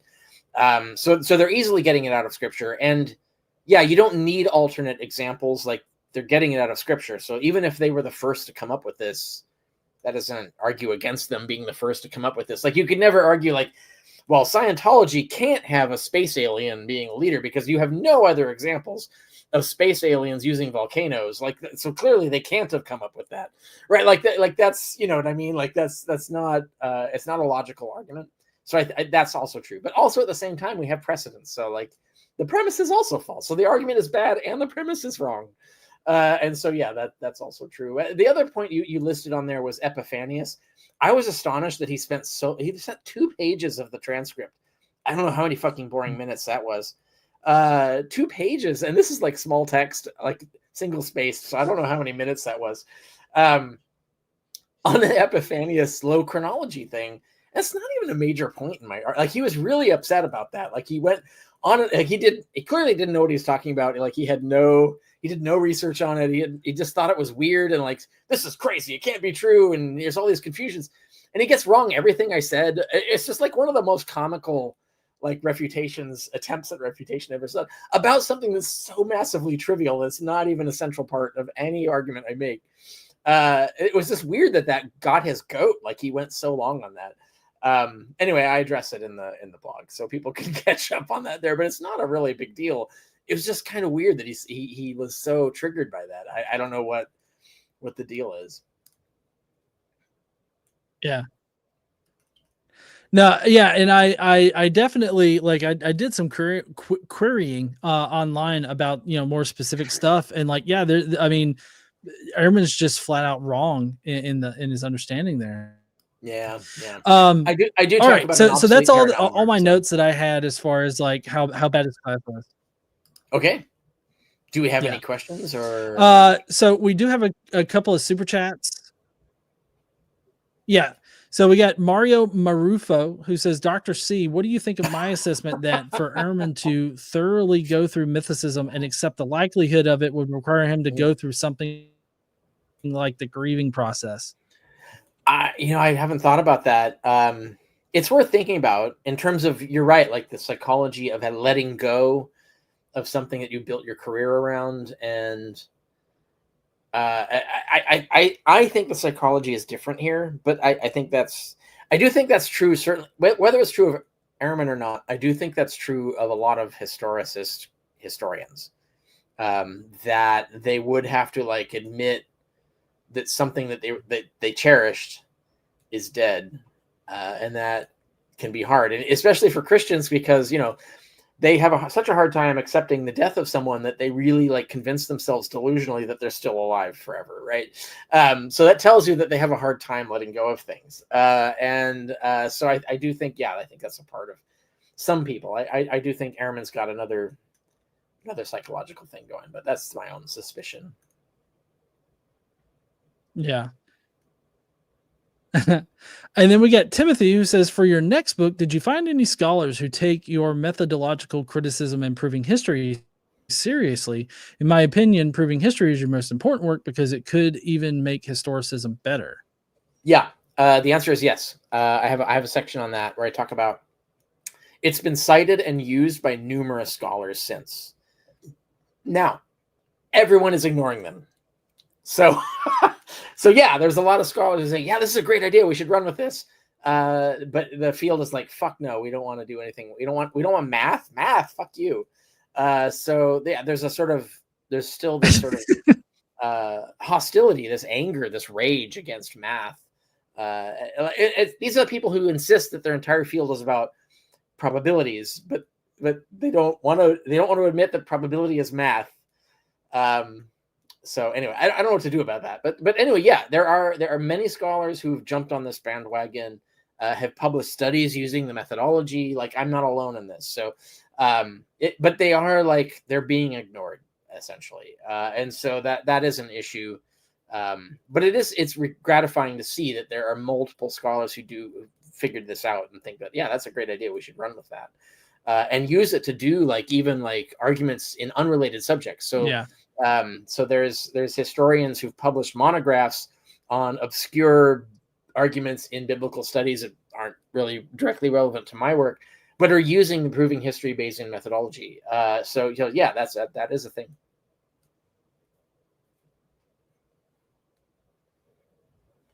Yeah.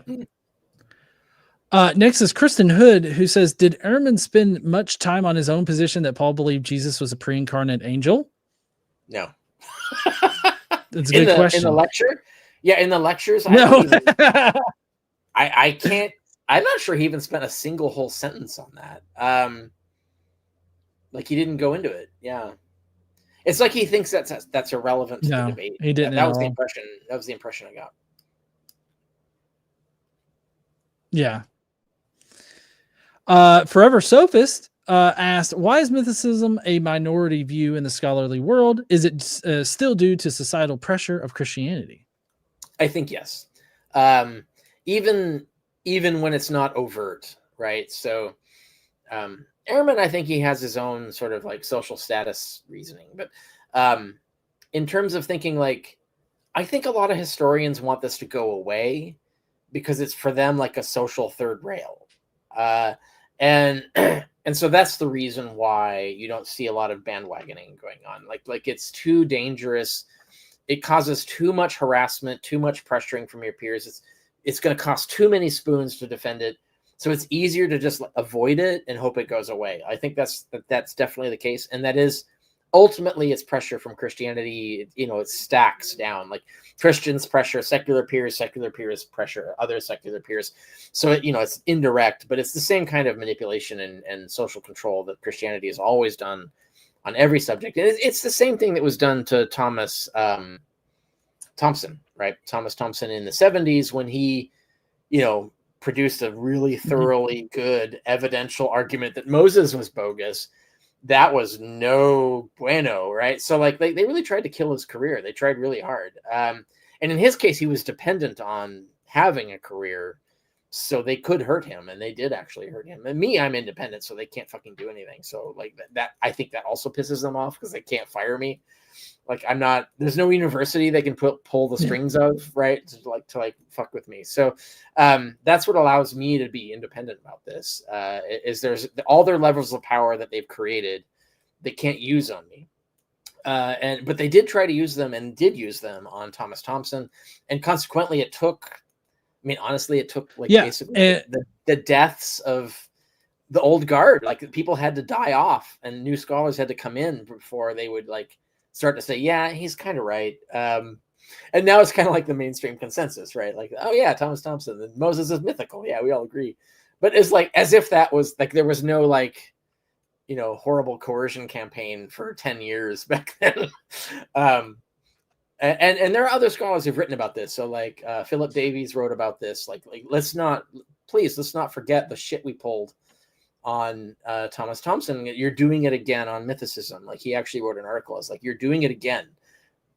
You shouldn't be doing this. So there's definitely absolutely there's a Christian pressure campaign to make this go away. And they'll do everything. They use all the tricks that they can to try and manipulate and pressure people to not involve themselves. And yeah, that's definitely going on. Yeah. Next is Rainbow Krampus, who says, fair to call the Gospels, or at least Mark, examples of didactic literature. I rarely see this genre brought up in discussions. So that isn't normally what we call it. So there's didactic literature usually is overtly didactic. So it's like it represents itself as a teaching document. However, you can use the phrase to refer to covert's the wrong word, but implied teaching document. And yeah, all mythology back then was that. If you think look at Plutarch wrote a book called How to Read Poetry. I think that's what it's called. And it's all about he's basically saying that poetry is didactic literature. That's his thesis, essentially, right? He doesn't use those phrases. That's a modern terminology. But he basically is arguing that poetry is, and mythology in a sense, because he talks about Homer, that it is didactic literature.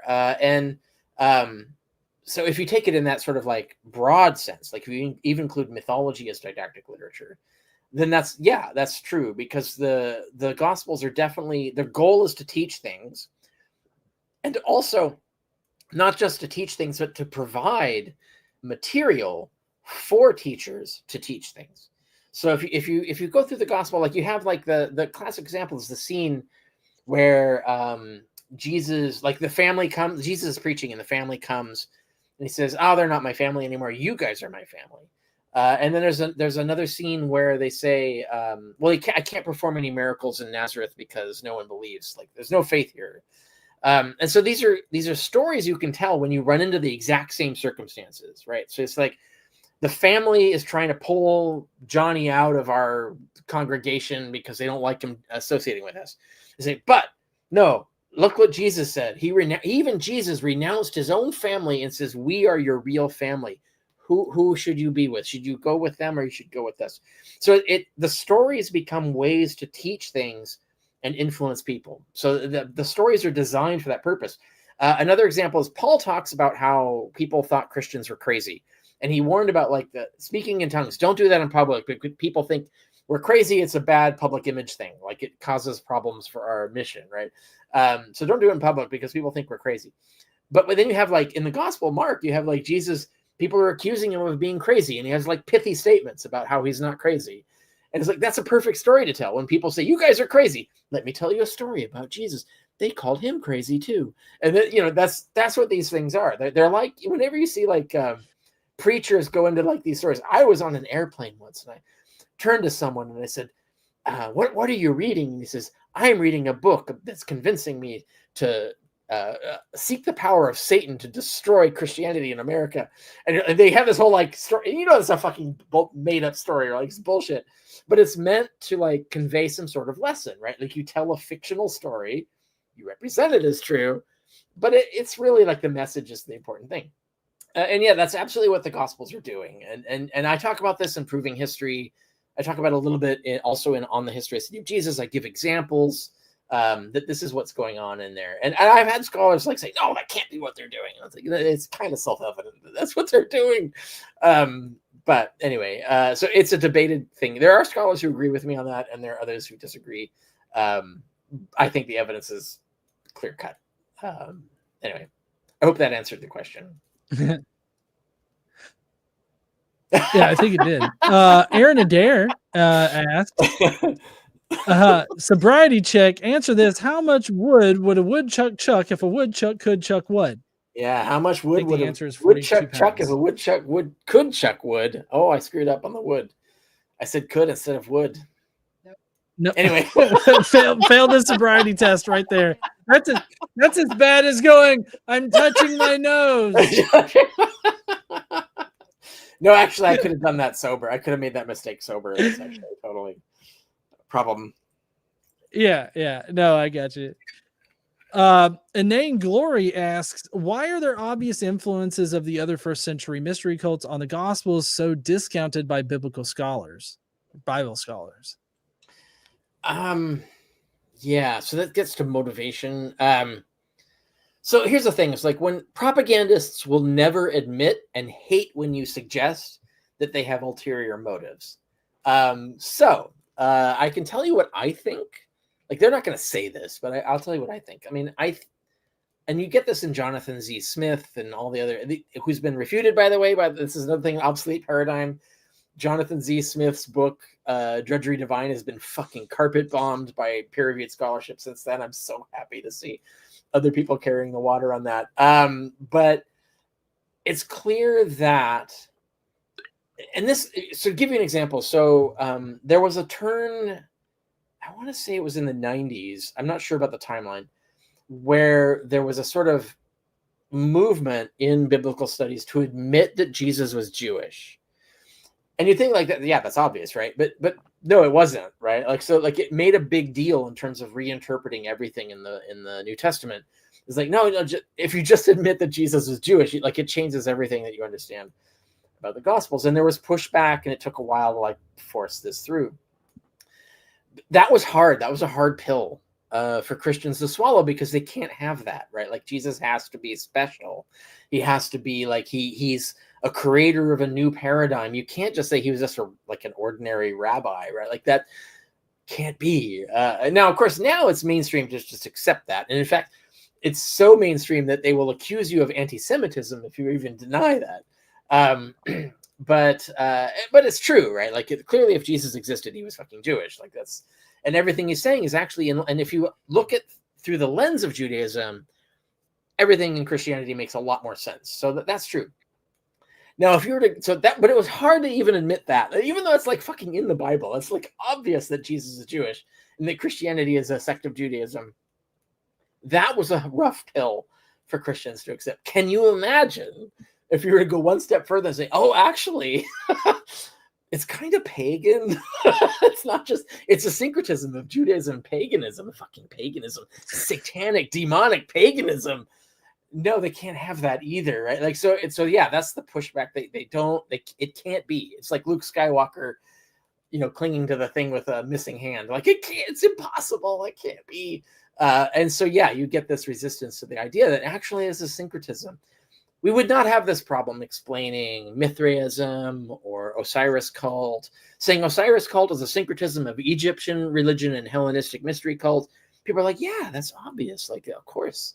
But saying that like Christianity is just a Jewish version of that, or it's Judaism and mystery cult. So they, no, how dare you insult us? No way Christianity can be pagan. It's divine. It comes from heaven. It's unique. It's special. It solved all the problems in the world. It can't possibly be.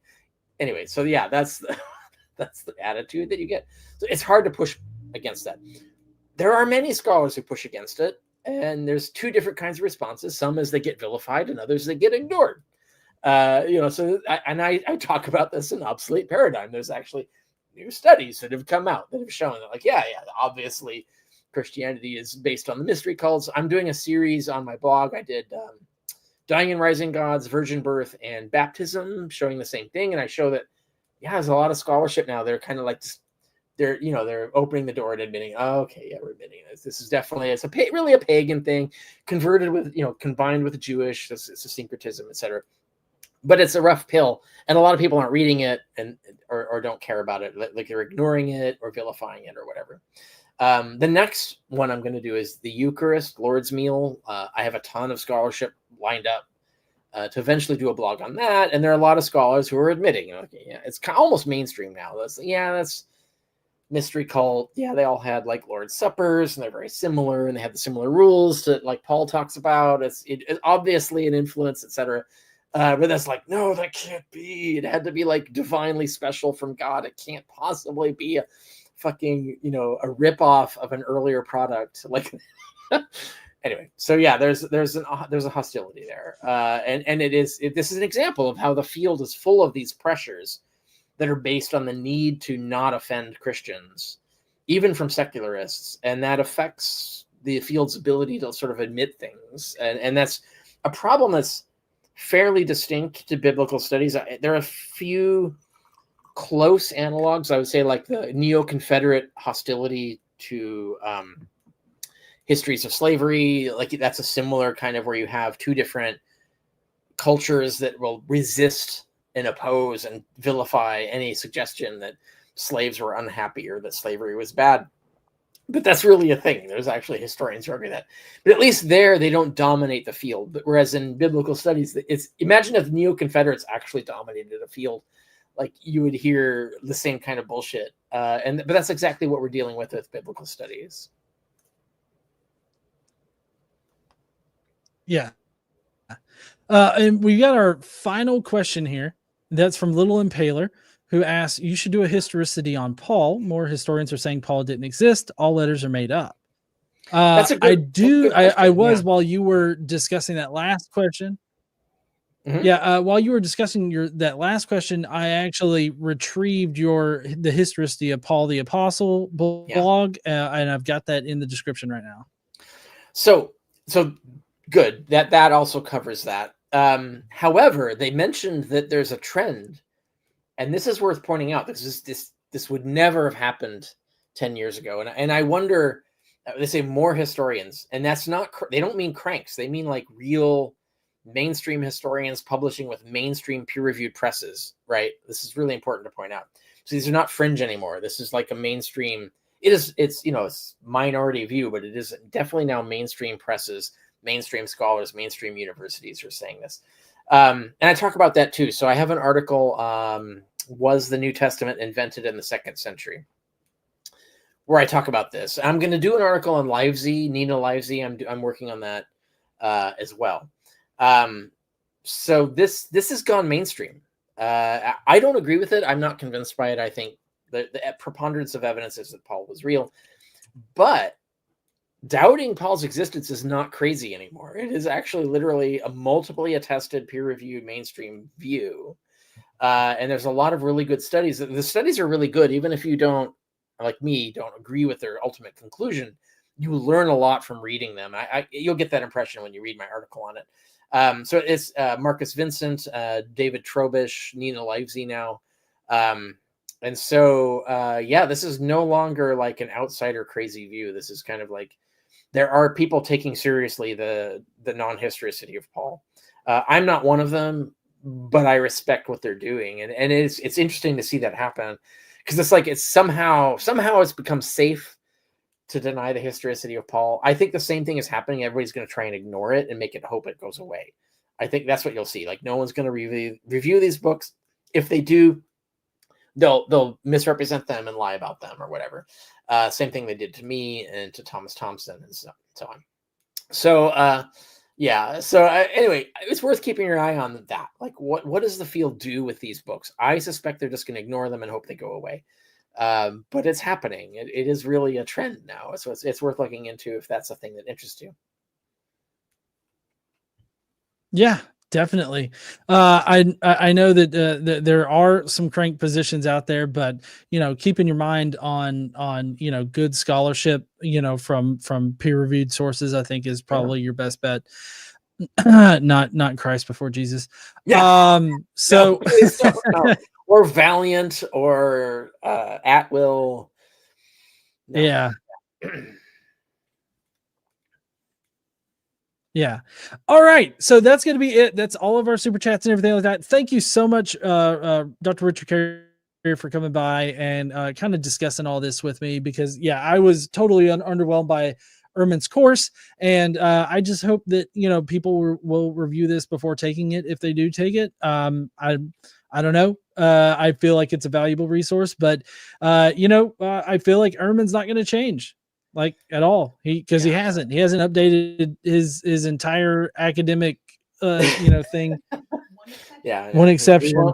The Q question mark. Oh, the Q question mark. Right. The question mark next to Q, because apparently 10 years ago he wouldn't have done that. Yeah. That's a slight movement. No, he's slightly more respectful of Goodacre. He was kind of dismissive of him before. He's like slightly more respectful of that. Goodacre is not alone, by the way. I also, in Obsolete Paradigm, I actually cite there's a lot, like, it's a building movement. There's a lot of, so Dennis MacDonald, he's not alone now. There's a lot of scholars, a lot of peer-reviewed scholarship that are saying, like, actually, he's probably right. And there's a lot of people saying the same thing about Goodacre. So, like, in the last 10 years, like, the movement is slowly heading in the direction of the positions I took 10 years ago.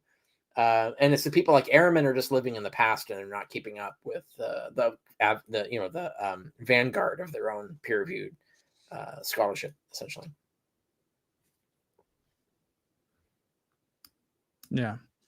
All right. Well, everybody, Dr. Carrier's links are down below in the description. Definitely hit those up. I'm about to add was the entire New Testament forged in the 2nd century to that list down there. So definitely hit those up if you're interested in that particular topic, as well as the other topics, specifically the one about the course, which is the very top link. And if you're planning on, going to the course, reviewing the course or whatnot, I would highly suggest reviewing this alongside that, because you're going to get a lot of a unique back and forth, I guess, that won't happen otherwise, right? In that. So I don't know, Carrier, I'll let you have the last word. I'll let you shill anything that you might want, or talk about anything that you want before we head out. Yeah, I mean, really the most relevant thing would be jump in, like, register for my online correspondence course on the historicity of Jesus. I do 9 other subjects in both history and philosophy. You can check it out. So if you go to my blog, up in the upper margins, the menus, you'll see classes. Go in there and you'll see the list of them. One of them is the historicity of Jesus. So if this really interests you and you really want to, like, have some focused reading on it, and you want to have the opportunity to, like, pick my brain for 30 days on the question of the historicity of Jesus, that's the class to take. Like I said, there's no videos, there's no times. You don't have to, like, show up at a particular time or anything. You can do it at your own leisure. If you're interested in that, like, jump in there, do that, check it out. And everything else is on my website. So that's richardcarrier.info. So that's richardcarrier.info. Everything's there. My social media links, all the stuff, books, articles, and all the other things we talk about. We were talking about that. Like, I don't just do historicity of Jesus. It's not what I talk about constantly. I actually talk about a lot of other things, politics, philosophy, culture. So I do a lot more than just this subject. But if this is the subject that interests you, Yeah. that's the thing to look into. Definitely. All right. Thanks again, Rick. And I will talk to everybody later. I'm going to be at NanoCon this weekend, so there won't be a live stream or anything like that on Friday. But I will be preparing videos I'm going to take at NanoCon because, you know, I got to make videos about shit. That's all I do. That's all I ever do. All right. Everybody, have a lovely night, and we will see you heathens later. Don't forget to stand up and use your voice. Bye, heathens.